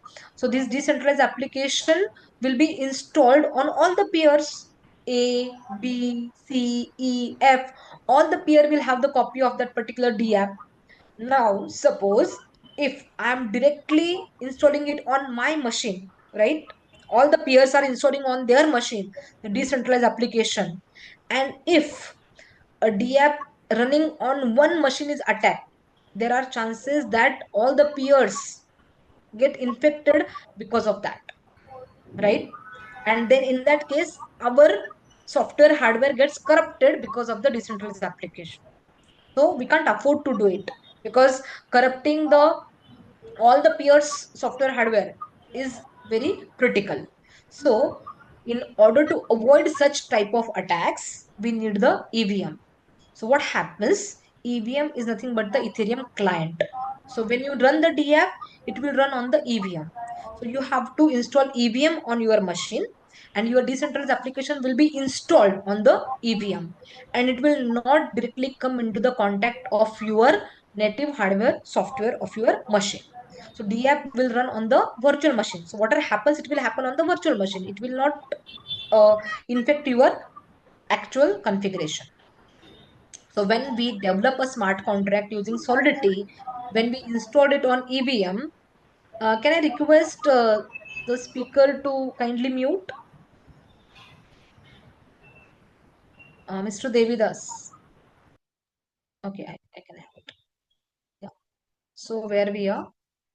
So we are talking about the EVM. So once we develop a smart contract on Ethereum, we need to compile it, right? After the compilation, we get the bytecode and the application binary interface that we need to deploy, right? So after deploying, the smart contract will be available for the execution. Okay. So as I told you, every time you perform the transaction, there is a gas fee required. See, like suppose I have a bike, right? And I have to go from one place to other place. I need to have petrol or diesel. And when I travel, I have to use petrol or diesel. My bike consumes petrol or diesel. Same way, if you want to perform any transaction on the blockchain platform, you need the gas fees. So the gas fees is paid in terms of cryptocurrencies like Ether. It is very nominal, but you have to pay, right? If you want to perform, if you want to use the Ethereum blockchain, you have to perform some, sorry, you have to pay some gas fees in terms of cryptocurrencies. So Ether is comes in Ether and Y. So Ether is like our rupees, and Y is like our paisas. So gas fees is generally in terms of Ys. A very nominal gas fee is there, but we have to pay that particular gas fee. Okay. Yeah. So when we perform the transactions, the gas fee is covered in that. Now coming to the life cycle of a smart contract. So see, as we have discussed, we have to create a smart contract. For creation of smart contract, you need the Ethereum installed, you need the MetaMask, right? And you need to know the some ID where you are going to develop the smart contract, some framework, and then you need to know the Solidity as well. So when you learn the Solidity language, when you have the complete framework installed on your machine, then you can develop the smart contract. Now once you develop the smart contract, you need to deploy it. Okay, you need to deploy it on the node. After deploying the smart contract on the node, the smart contract will be executed, and then after completion, the status, suppose the smart contract is executed successfully, like truck driver has delivered the apple successfully. So if that condition is met, if that transaction is successful, then the payment will take place, right? Then the state of that transaction in the blockchain will be updated among all the peers. So that is what the life cycle of the smart contract is. So now one by one, if we go, so first of all, we need to create the smart contract. Now how to create the smart contract? First of all, you have Remix ID. So Remix ID is the simple most framework you can use for development of smart contract. It is a online tool. You will get it very easily. Okay, it is an online tool. You can copy paste your code, and you can develop, compile, execute your smart contract. Then some other framework. So we have the truffle framework for smart contract development. we have the hard hat, we have the foundry, and this particular technology is so advancing that if you learn truffle, after some time you will come to know that truffle is outdated, and you start learning hard hat foundry, you will come to know that new framework is there, these platforms are outdated. But right now mostly in the industry, hard hat foundry combination is used for the development of the smart contract. So this is just a screenshot of a Remix. So as I told you, Remix is a open source web based integrated development environment. So it is a web based IDE. It is used for writing, testing, deploying smart contracts for the Ethereum blockchain and other EVM compatible networks. So it provides very user friendly interface with built in tools like a compiler, debugger, plugin manager, and so on. So as you can see over here, this is the particular ID of Remix. So it supports the Solidity language as well as the Viper language is also there for the smart contract development. It has various plugins like MyThex and so on. It has debugger and other features available. So we can create a new file, we can create a smart contract, we can compile a smart contract, we can deploy a smart contract, and other options are available in the Remix tool. So Remix is for the beginners. I'll suggest that you go with the Remix. It is very user friendly, simple to understand kind of ID for the blockchain smart contract development. Then we have the next come into the row is a Truffle. So Truffle is a tool that helps you to easily develop, compile, test, as well as deploy your smart contract in your development environment. So Remix is very basic level of tool. So Truffle provides you the complete framework for the smart contract development to deployment phase. But for the Truffle, you need to install Truffle. For that, you need to have the VS Code, you need to have the Node.js, and then you can go for the Truffle development. Then hard hat and foundry, as I told you, this is the recent or the industry requirements for hard hat and foundry. So hard hat is a flexible JavaScript based development environment for Ethereum, whereas foundry is fast powered framework that focuses on Solidity native smart contract development as well as testing. So hard hat excels at complex deployment and front end integration, which is also having the rich plugin ecosystem. Okay, so if you want or if you already know JavaScript, TypeScript, if you have that background, and if your project needs strong integration with the web technologies, then you can select the hard hat for your smart contracts. So it has various key features like a rich plugin ecosystem is there for extending the functionalities. It supports the extensive scripting as well as deployment task in the JavaScripts. It is having a very flexible and adaptable environment, and it includes the local Ethereum network for local level testing. So hard hat has inbuilt testing support for the smart contracts, and there are various use cases like you can have the complex deployment script, or you can develop the full stack decentralized applications using the hard hat. Similarly, the Foundry is the second most popular tool nowadays. So Foundry is ideal for pure smart contract development because it's very fast. Its speed, the native solidity testing, the fuzzing capabilities. That's why the Foundry is again a popular one. So many developers, they use both hard hat also and foundry also. So they will focus on smart contract development using foundry, and they will go for the deployment using the hard hat, right? So when the solid developers want the fast streamlined workflow for the smart contract development and testing, they can go for the foundry. So foundry is fast, it has fast compilation, fast testing, it allows solidity language, many iterations can be done in a less time. It has various advanced capabilities like fuzzing or some invariant testing as well. And it has powerful tools to manipulate the EVM state directly within the states. So generally, when the contract is executed, the transaction takes place, then the state changes are there. Testing level blockchain states are not changed, but here we have that powerful support. Then hard hat, and as I told you, hard hat and foundry can be combined together. They can be used by various users to leverage their respective strength.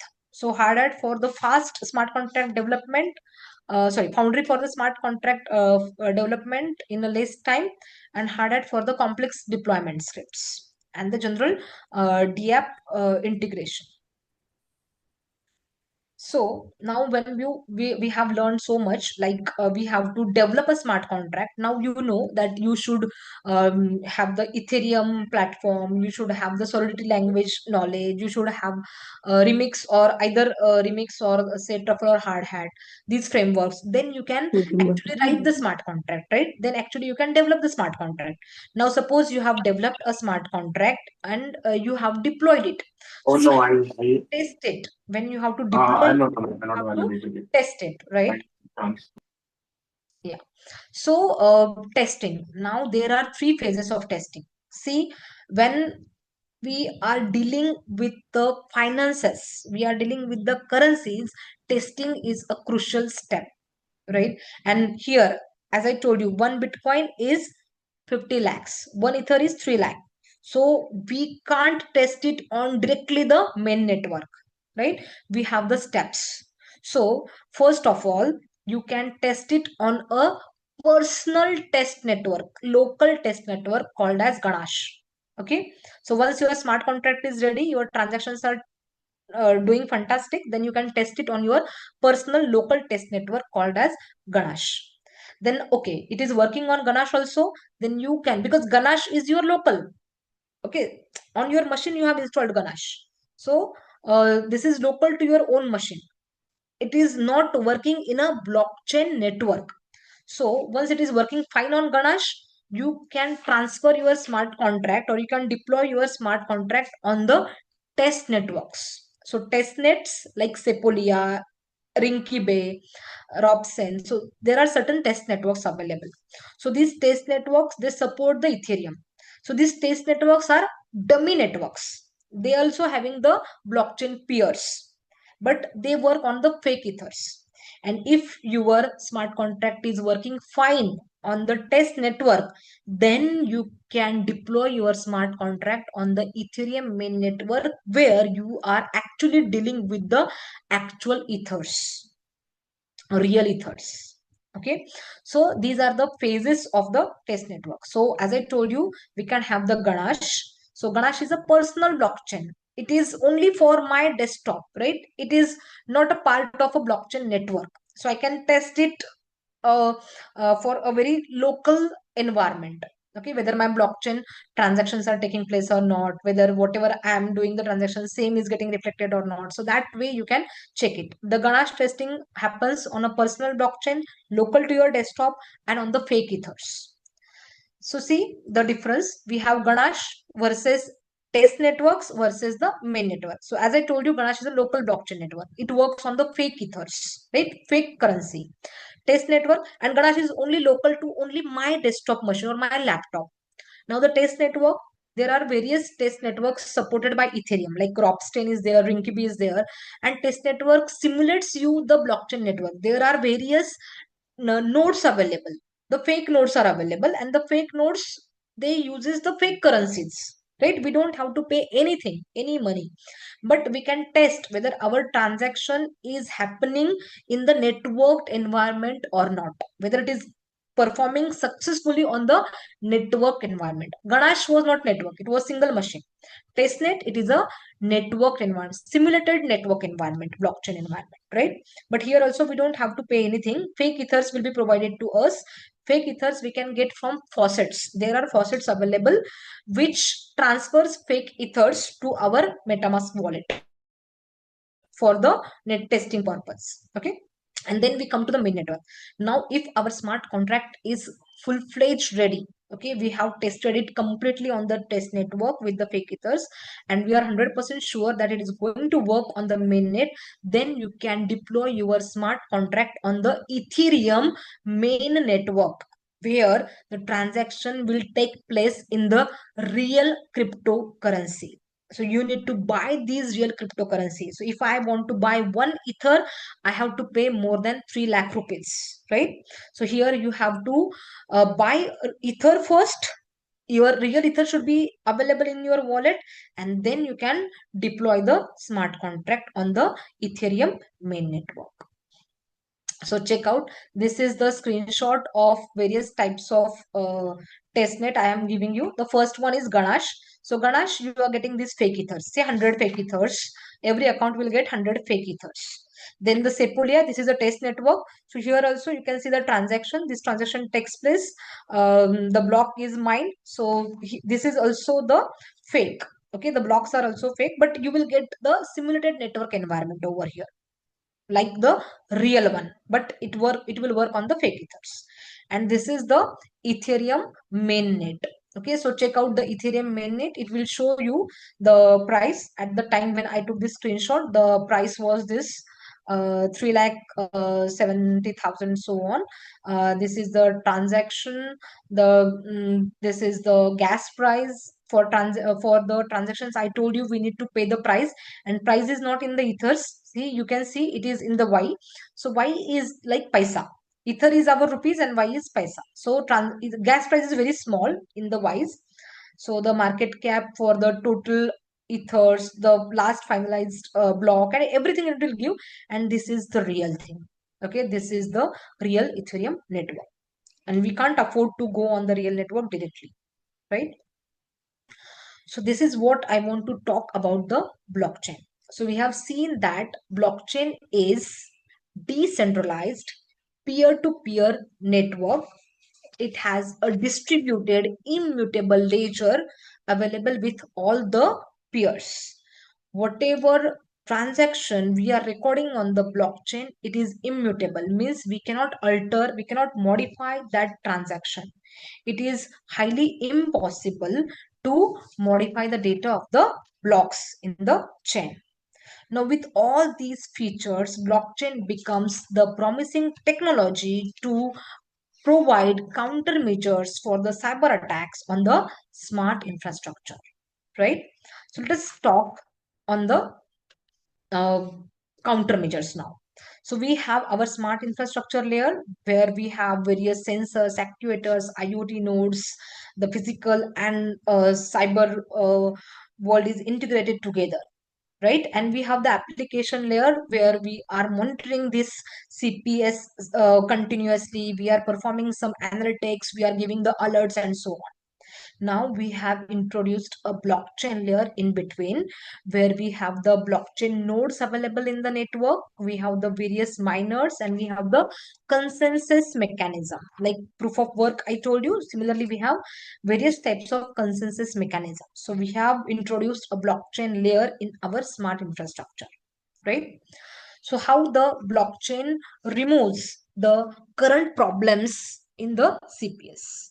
So the first one we are going to discuss is decentralization. So decentralization removes the single point failure, right? Our current CPs, the traditional CPs are using central servers for authentication, data lodging, and key management. So if the server is hacked, if the server gets failed or misconfigured, the entire CPS is going to collapse, right? Even attacker can perform hijacking of the servers. They can perform denial of service from the server. Can have the database tampering at the server, spoofing at the server. So entire CPS is going to collapse in that situation. But if we implement blockchain, then we don't have the server, right? We don't have any central authority. Everybody is peer. So here no single authority is there to control the system. Nodes across the farm or edge or cloud, they are going to share the ledger. If one node fails or compromise, it will not stop the system. So high resilience will come into the system. No single point of attack is possible and system will remain 24/7 available.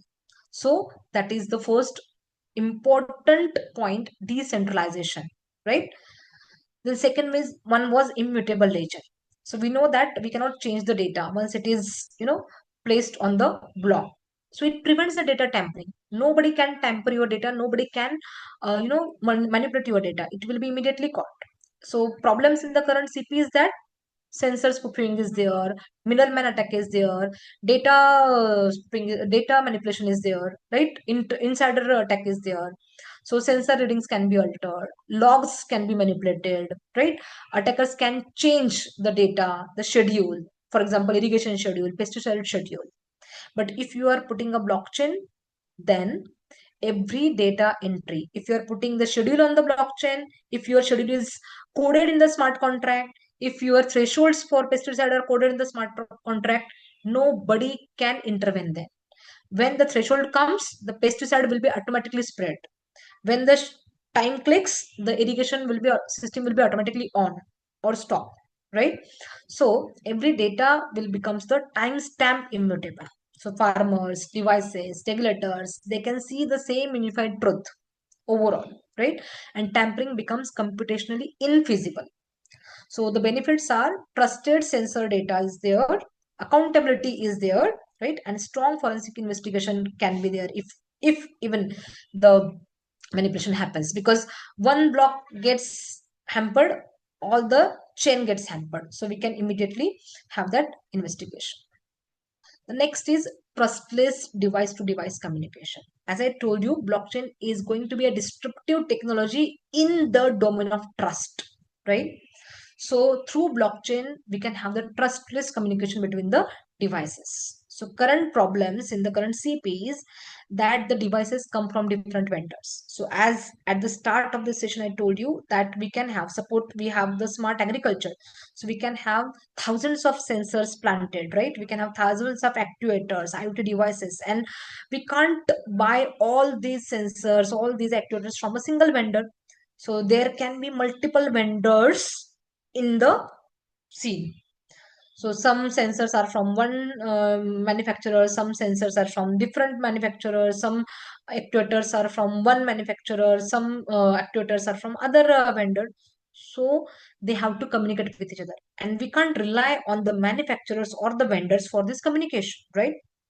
So credentials are very hard to manage in this case. And edge devices, basically, they have the limited security, and the chances of edge devices getting compromised is very high. So how the blockchain provides a solution? Blockchain is going to authenticate all the devices using the cryptographic keys and the smart contract. So blockchain can provide the cryptographically encrypted identity to each and every element in the CPS. So there is no need of trust from the device manufacturer. Communication becomes verifiable as well as auditable. So whenever the communication is there, you can come to know that it is coming from the authentic device, because the device has the blockchain based ID with it, right? So zero trust architecture will be there, and secure cross vendor device interaction will be there. The next is smart contracts automate the secure operations, right? As I told you, when the smart contract is deployed on the blockchain and when it starts executing, nobody can stop its execution. It will execute to the fullest, right? And once it will execute, automatically all the transactions are going to take place depending upon its result.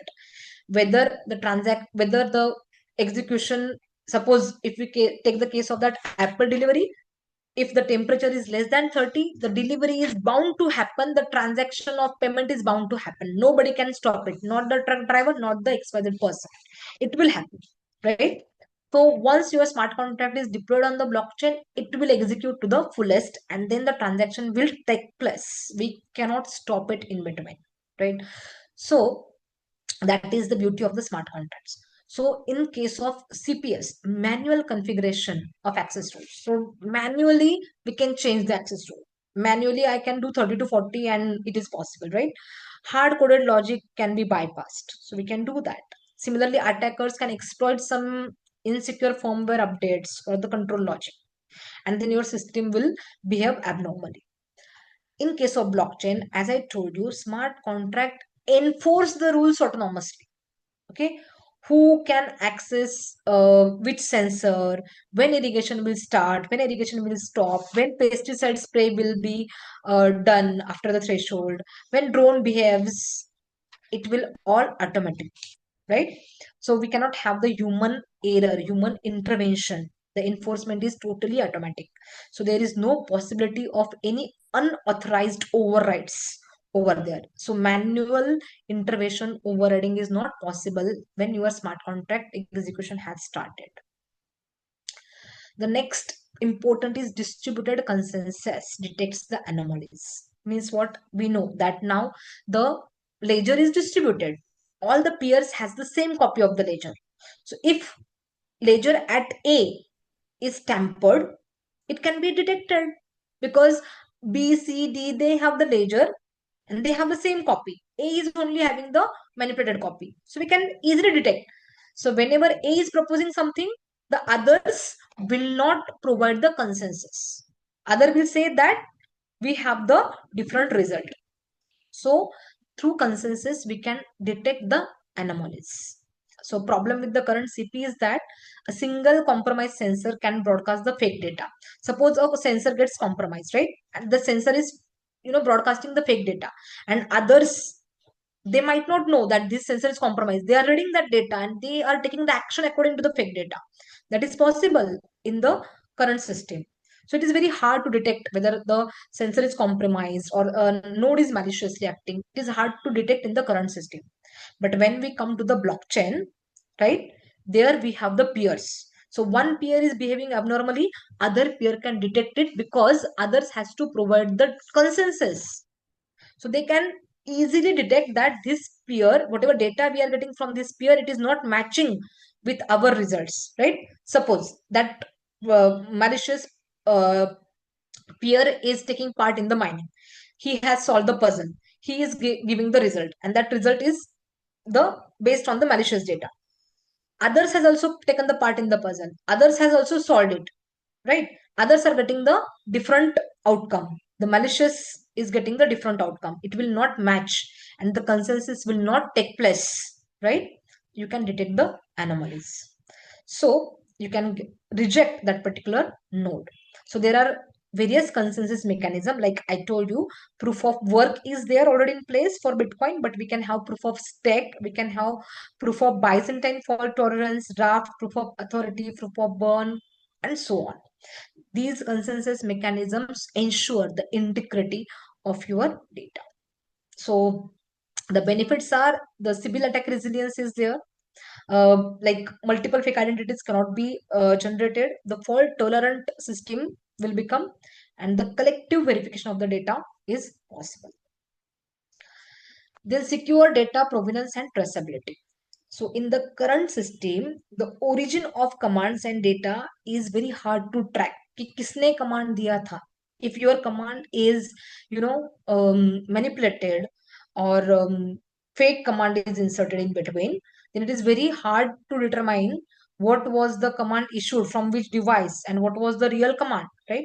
So fake readings can be injected into the network.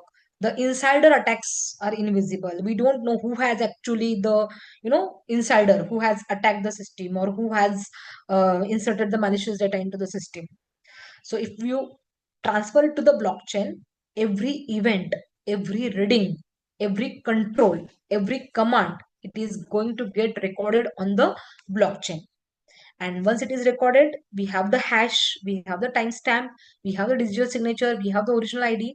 So it will be it will become immutable on the blockchain. So I told you, if we change a reading by a single digit value, the whole hash is going to change. So we will come to know that यहाँ पे problem है, right?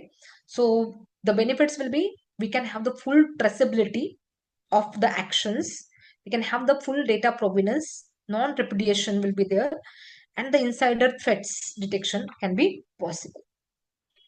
Then coming to the enhanced PKI and key management. So public key infrastructure. So currently the centralized key servers are there. They are used for the authentication. The key can be stolen. The key can be forged. The key can be manipulated, right? Resource constrained IoT devices are there, and they struggle with the strong cryptography. They don't have that much of power. But blockchain provides you the decentralized PKI, that is public key infrastructure. The keys are stored on chain and they are anchored via the smart contracts, and automatic revocation or rotation of keys can be possible. So it ensures the strong identity assurance. There is no centralized certificate authority. The PKI system will provide the certificate to the nodes, and the lightweight crypto is available for the IoT devices because they can't handle the strong cryptographic mechanism. Then secure updates and configuration management. So in the current CPS, if the firmware updates from the vendor is there, the attacker can compromise that update, and your software will be updated in a compromised way, and then the whole system may gets compromised because you are running your system on a compromised software. So attackers can deliver the malicious updates. But in case of blockchain, hash of the firmware is stored on the blockchain. So if that hash is not matching with the device update, you will immediately come to know that this is a compromised update and you will not install it, right? So it prevents the supply chain attacks and ensures authentic device updates. Then these are some of the very important aspects where we can um, use the blockchain. Now coming to the some common attacks that we have talked, like denial of service. So denial of service, if you have a decentralized network, it ensures that there is no single point failure, and distributed identity and request validation is there. And this particular DDoS attack cannot overwhelm the distributed ledger the same way it uses the central server. Then man in the middle. So as I told you, we have the immutable encrypted logs. So even there is a single data manipulation, okay, then hash will be changed. So it becomes highly impossible to interrupt. Similarly, we have the public key cryptography. We have the blockchain based PKI mechanism. So there are certified authorities who are going to provide you the keys, right? So man in the middle attacks is avoided in that case. Sensor spoofing, if the sensor gets compromised, then it will give you the wrong data. But in case of blockchain, every device is having the blockchain unique ID. So it is going to ensure whether the data is coming from the legitimate sensor or not, right? So that sensor spoofing can be avoided. The fail authentication can be immediately caught. Then malware and ransomware attacks. So just now we have discussed that whenever the updates are there, the hash will be matched with your stored firmware hash, and we can easily catch if the malicious attack is there. Then data manipulation, same way, hashing. If you are manipulating the data, hash is going to change and we can catch it. Replay attack, if you are doing a transaction and if the transaction is getting recorded, that transaction will have the timestamp and the nonce value. If you are replaying that transaction, from the timestamp you will come to know that this transaction is already happened and we have executed it. So replay will not be possible. So every command will be unique. Then physical tampering, yes, in our CPS we are having the physical tampering, but on-chain tamper log records for all the devices are available on the blockchain. So for all the devices, logs are available. If you are doing a tampering with them, then it will be immediately caught because log tracing is available in the blockchain. Similarly, the insider attack, as I told you, every insider, every node will be given the role-based access control, right? So they are having their keys available with them. They are having their roles defined. Every action they are doing is traceable.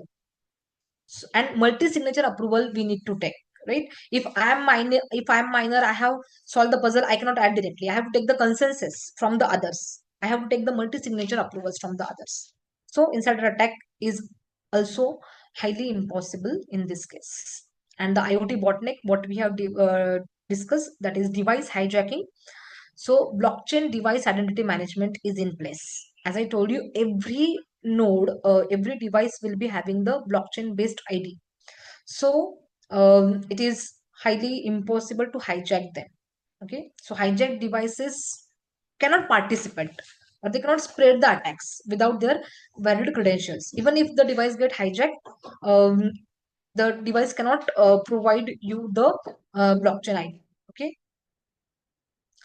so I have shown this slide at the start of blockchain to you, that why the current security systems are failing and why we need the blockchain security mechanism, because blockchain provides us device authentication using the cryptographic keys. Blockchain provides the secure data exchange through the distributed peer-to-peer ledger.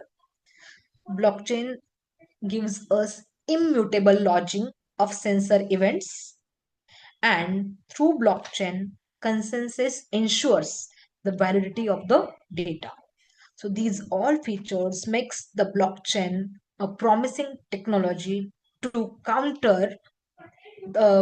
provide counterattacks on the cyber threats. So benefits of blockchain in the smart infrastructure: increased trust and transparency, reduced attack surface, efficient automated access control, and traceability and auditability. Now we have talked a lot about blockchain, but blockchain is also having certain limitations and challenges. So latency in real-time CPS. So CPS has the hard deadlines. We try to cover that through blockchain, but blockchain also has to take the consensus from the other nodes. And this may take some time, which be may not be suitable for the real-time hard deadlines, right? Then high storage overhead. So if you are storing each and every transaction on the blockchain, then high storage overhead will be there. We have limited size of the block. So what transactions you need to store on the block and what not, that you have to decide on. Then interoperability issues. So currently there are multiple blockchain platforms available, right? We know now Bitcoin we have talked about and Ethereum we have talked about. So we have Bitcoin, we have Ethereum, but Ethereum and Bitcoin, they cannot communicate amongst themselves because of interoperability issue. Similarly, we have Corda, similarly we have multi-chain, we have some other blockchain platforms, Hyperledger and so on, but they cannot communicate among themselves because of the interoperability issues, right? So suppose one system you are implementing on Ethereum and the second system you are implementing on Corda, then there will be the issues. Similarly, scalability of public blockchains. So public blockchains are open, anybody can participate, and the size grows enormously, and then in that case getting the consensus time required will be very huge. So I told you that in case of Bitcoin is a public blockchain network. So in Bitcoin, to mine one block, it takes 10 minutes. 10 minutes is a huge time if you consider the CPU time, right? Huge amount of time is required for Bitcoin to mine one block. But in case of Ethereum, hardly in some seconds the block is mined, because Ethereum is limited, right? Ethereum is also public, but it is having the limited size. And for that purpose, we need to have the permission blockchain. So permission blockchain, nobody can directly access your blockchain network. We have to take the permissions, and then only you can be a part of that particular blockchain network. So scalability issues.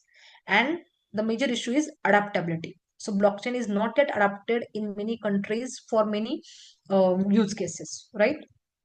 So that is another challenge and the issue. Now the future scope, blockchain, we can always integrate with the AI for predictive threat detection. So we can predict in advance what kind of threat can be there, and then we can provide a solution for that. We can have the quantum resistant cryptography. We can have the lightweight chains for the IoT devices because they are having very low power, and we can have nationwide smart infrastructure integration. Then it is possible for the adoption of blockchain. So to conclude my presentation, we have seen how blockchain strengthens the cyber physical system security, how blockchain enhances the resilience to cyber attacks, how blockchain provides tamper-proof infrastructure environment to your CPS, and how blockchain can become the key enabler for the future smart cities, smart farms, smart energies, and smart infrastructures. So these are some of the references I have referred many books as well as the blogs and the channels, but these are the major one. Thank you so much for the connecting to me. If you are having any type of, if you want to have any type of communication, you can mail to me on this particular email address. You can note down my phone number. You can connect to me on the LinkedIn as well. So thank you so much for providing me the opportunity to deliver a session on protecting the smart infrastructure and providing the security to the cyber physical systems using blockchain technology. Thank you so much. Uh, Uh, Good evening, ma'am. Can I ask one question if you yes, allow me? yes. Now we are open for Ma'am, the question. ma'am, can you just please explain the nonce in blockchain value, not nonce value in the blockchain again, please? Yeah. So we have not talked about nonce in this particular session, but nonce is a very important aspect of every block. So I'll just go with the slide and I can explain you. Yeah. Uh, yeah. So here you can check out.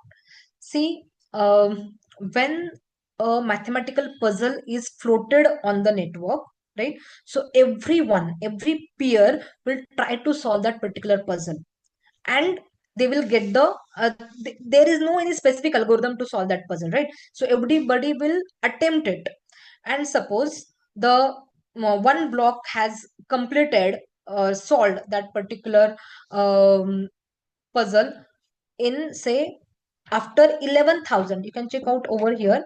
The nonce value for block 1 is 11,316. So it means that after 11,316 attempts, on this attempt, the node has received the correct answer for the puzzle, right? So if I change, so others will try. Now others will try, and when they are on this particular attempt, they will get the right answer.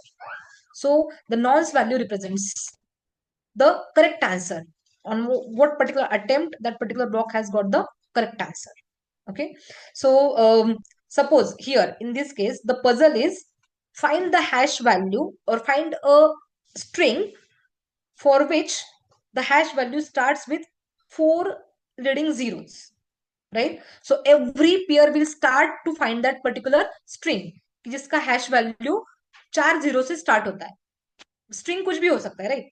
तो everybody will try to find out that string. तो hash value के लिए आप बहुत सारे string try करोगे, and एक particular node को 11,316 15 स्ट्रिंग ट्राई करने के बाद 11,316 स्ट्रिंग मिलेगा जिसका हैश वैल्यू स्टार्टिंग विथ 40 है सपोज. तो वो क्लेम करेगा कि मुझे स्ट्रिंग मिल गया जिसका हैश वैल्यू 4 जीरो से शुरू होता है. अदर्स विल वेरीफाई कि ये स्ट्रिंग, जो स्ट्रिंग वो क्लेम करेगा ना, वो स्ट्रिंग के लिए क्या हैश वैल्यू है. तो उनका हैश वैल्यू भी 4 जीरो से शुरू होगा, right? Because for one string the hash value will remain same. कोई भी करे फिर, तो दे कैन वेरीफाई कि हाँ भाई इसका भी हैश वैल्यू 4 जीरो के बाद आ रहा है, right? Hash value starting with 4 zeros है. So that nonce will be 11,316. I hope you have got the answer. Yes, ma'am. Another thing, ma'am, the number of nodes that you cited in example is 7. So who decides the number of nodes?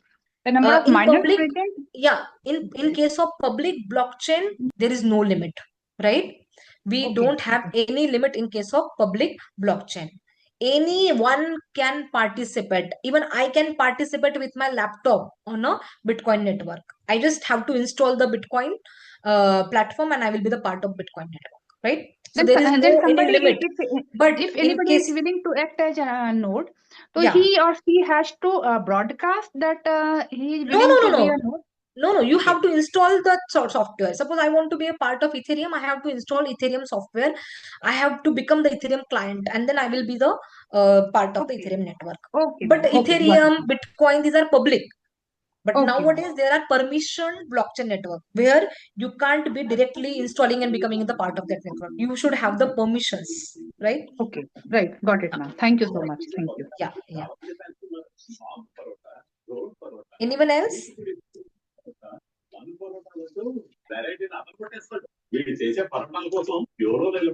you are having any, if you have typed anything in the chat box, any question, Ma'am, you one can type question it in is the chat. there in chat box. What is the exact use of IPFS desktop? What is the Exact use of IPFS desktop. IPFS, right? Yeah. So see, as I told you, the blocks are having very limited size, right? So we can't put all the data on the block. So some data which is very critical, that some transaction which is very critical, that we will put on the block, but we cannot put all the transactions on the block. So the transactions which needs to be on chain, we will put it on the block, and the transactions which we can keep off chain, we will put in the IPFS file system. It is interplanetary file system. So the data which you don't want to put on a block, you put it on the off chain using the IPFS, right? The data which is less critical. So IPFS can talk with your blockchain. You can connect IPFS with the blockchain. Okay. Any other participant is having query, kindly ask or put it in a chat box.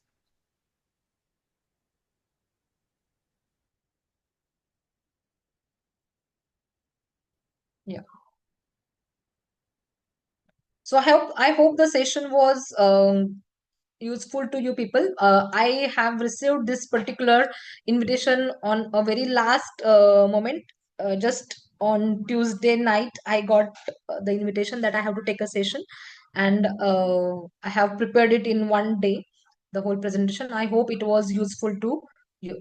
Thank you so much for your patient listening. I would love to hear the feedback from you. Thank you, Priya ma'am, for accepting last minute invitation from us.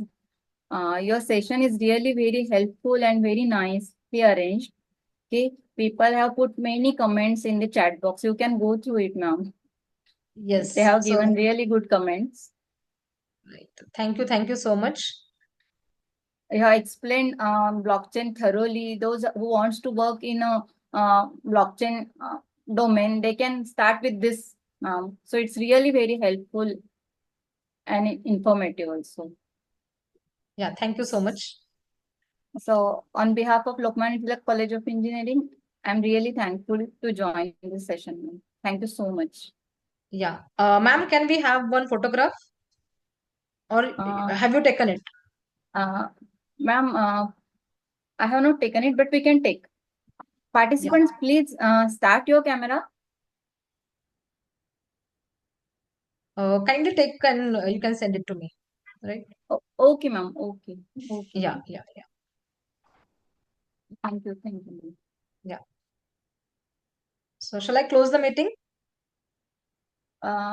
Yes, ma'am. Yes. Yes. Okay, thank you so much. Thank you so much, everyone, for this session. And I really hope that you have uh, got insights into the blockchain, and you will definitely start working on the blockchain. You will definitely explore this particular domain for your academic purpose. Thank you so much. Thank you, ma'am. Participant, please fill the feedback forms for both the sessions. So, Rakhi ma'am, I'm leaving the session now. Yeah, ma'am. Thank you. Yeah. Thank you. Ma'am. Thank you.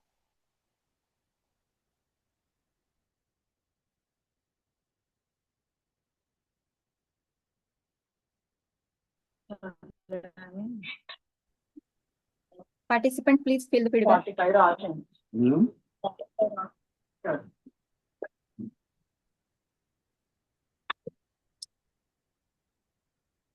ఈ సంవత్సరం implementation doctor CSC implement మళ్ళీ వేరేగా ఉంటుంది electrical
Ma'am, it's a request if you can just share the PPT before assessment so that we can go through it and it will help us in the assessment also.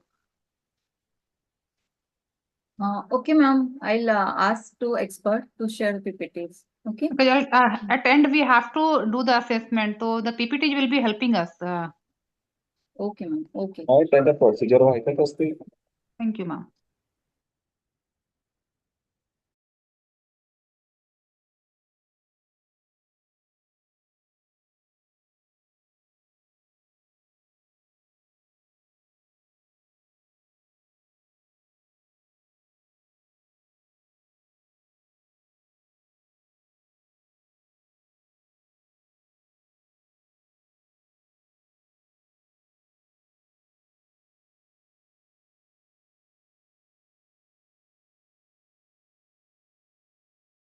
एक तो काय by त्याचा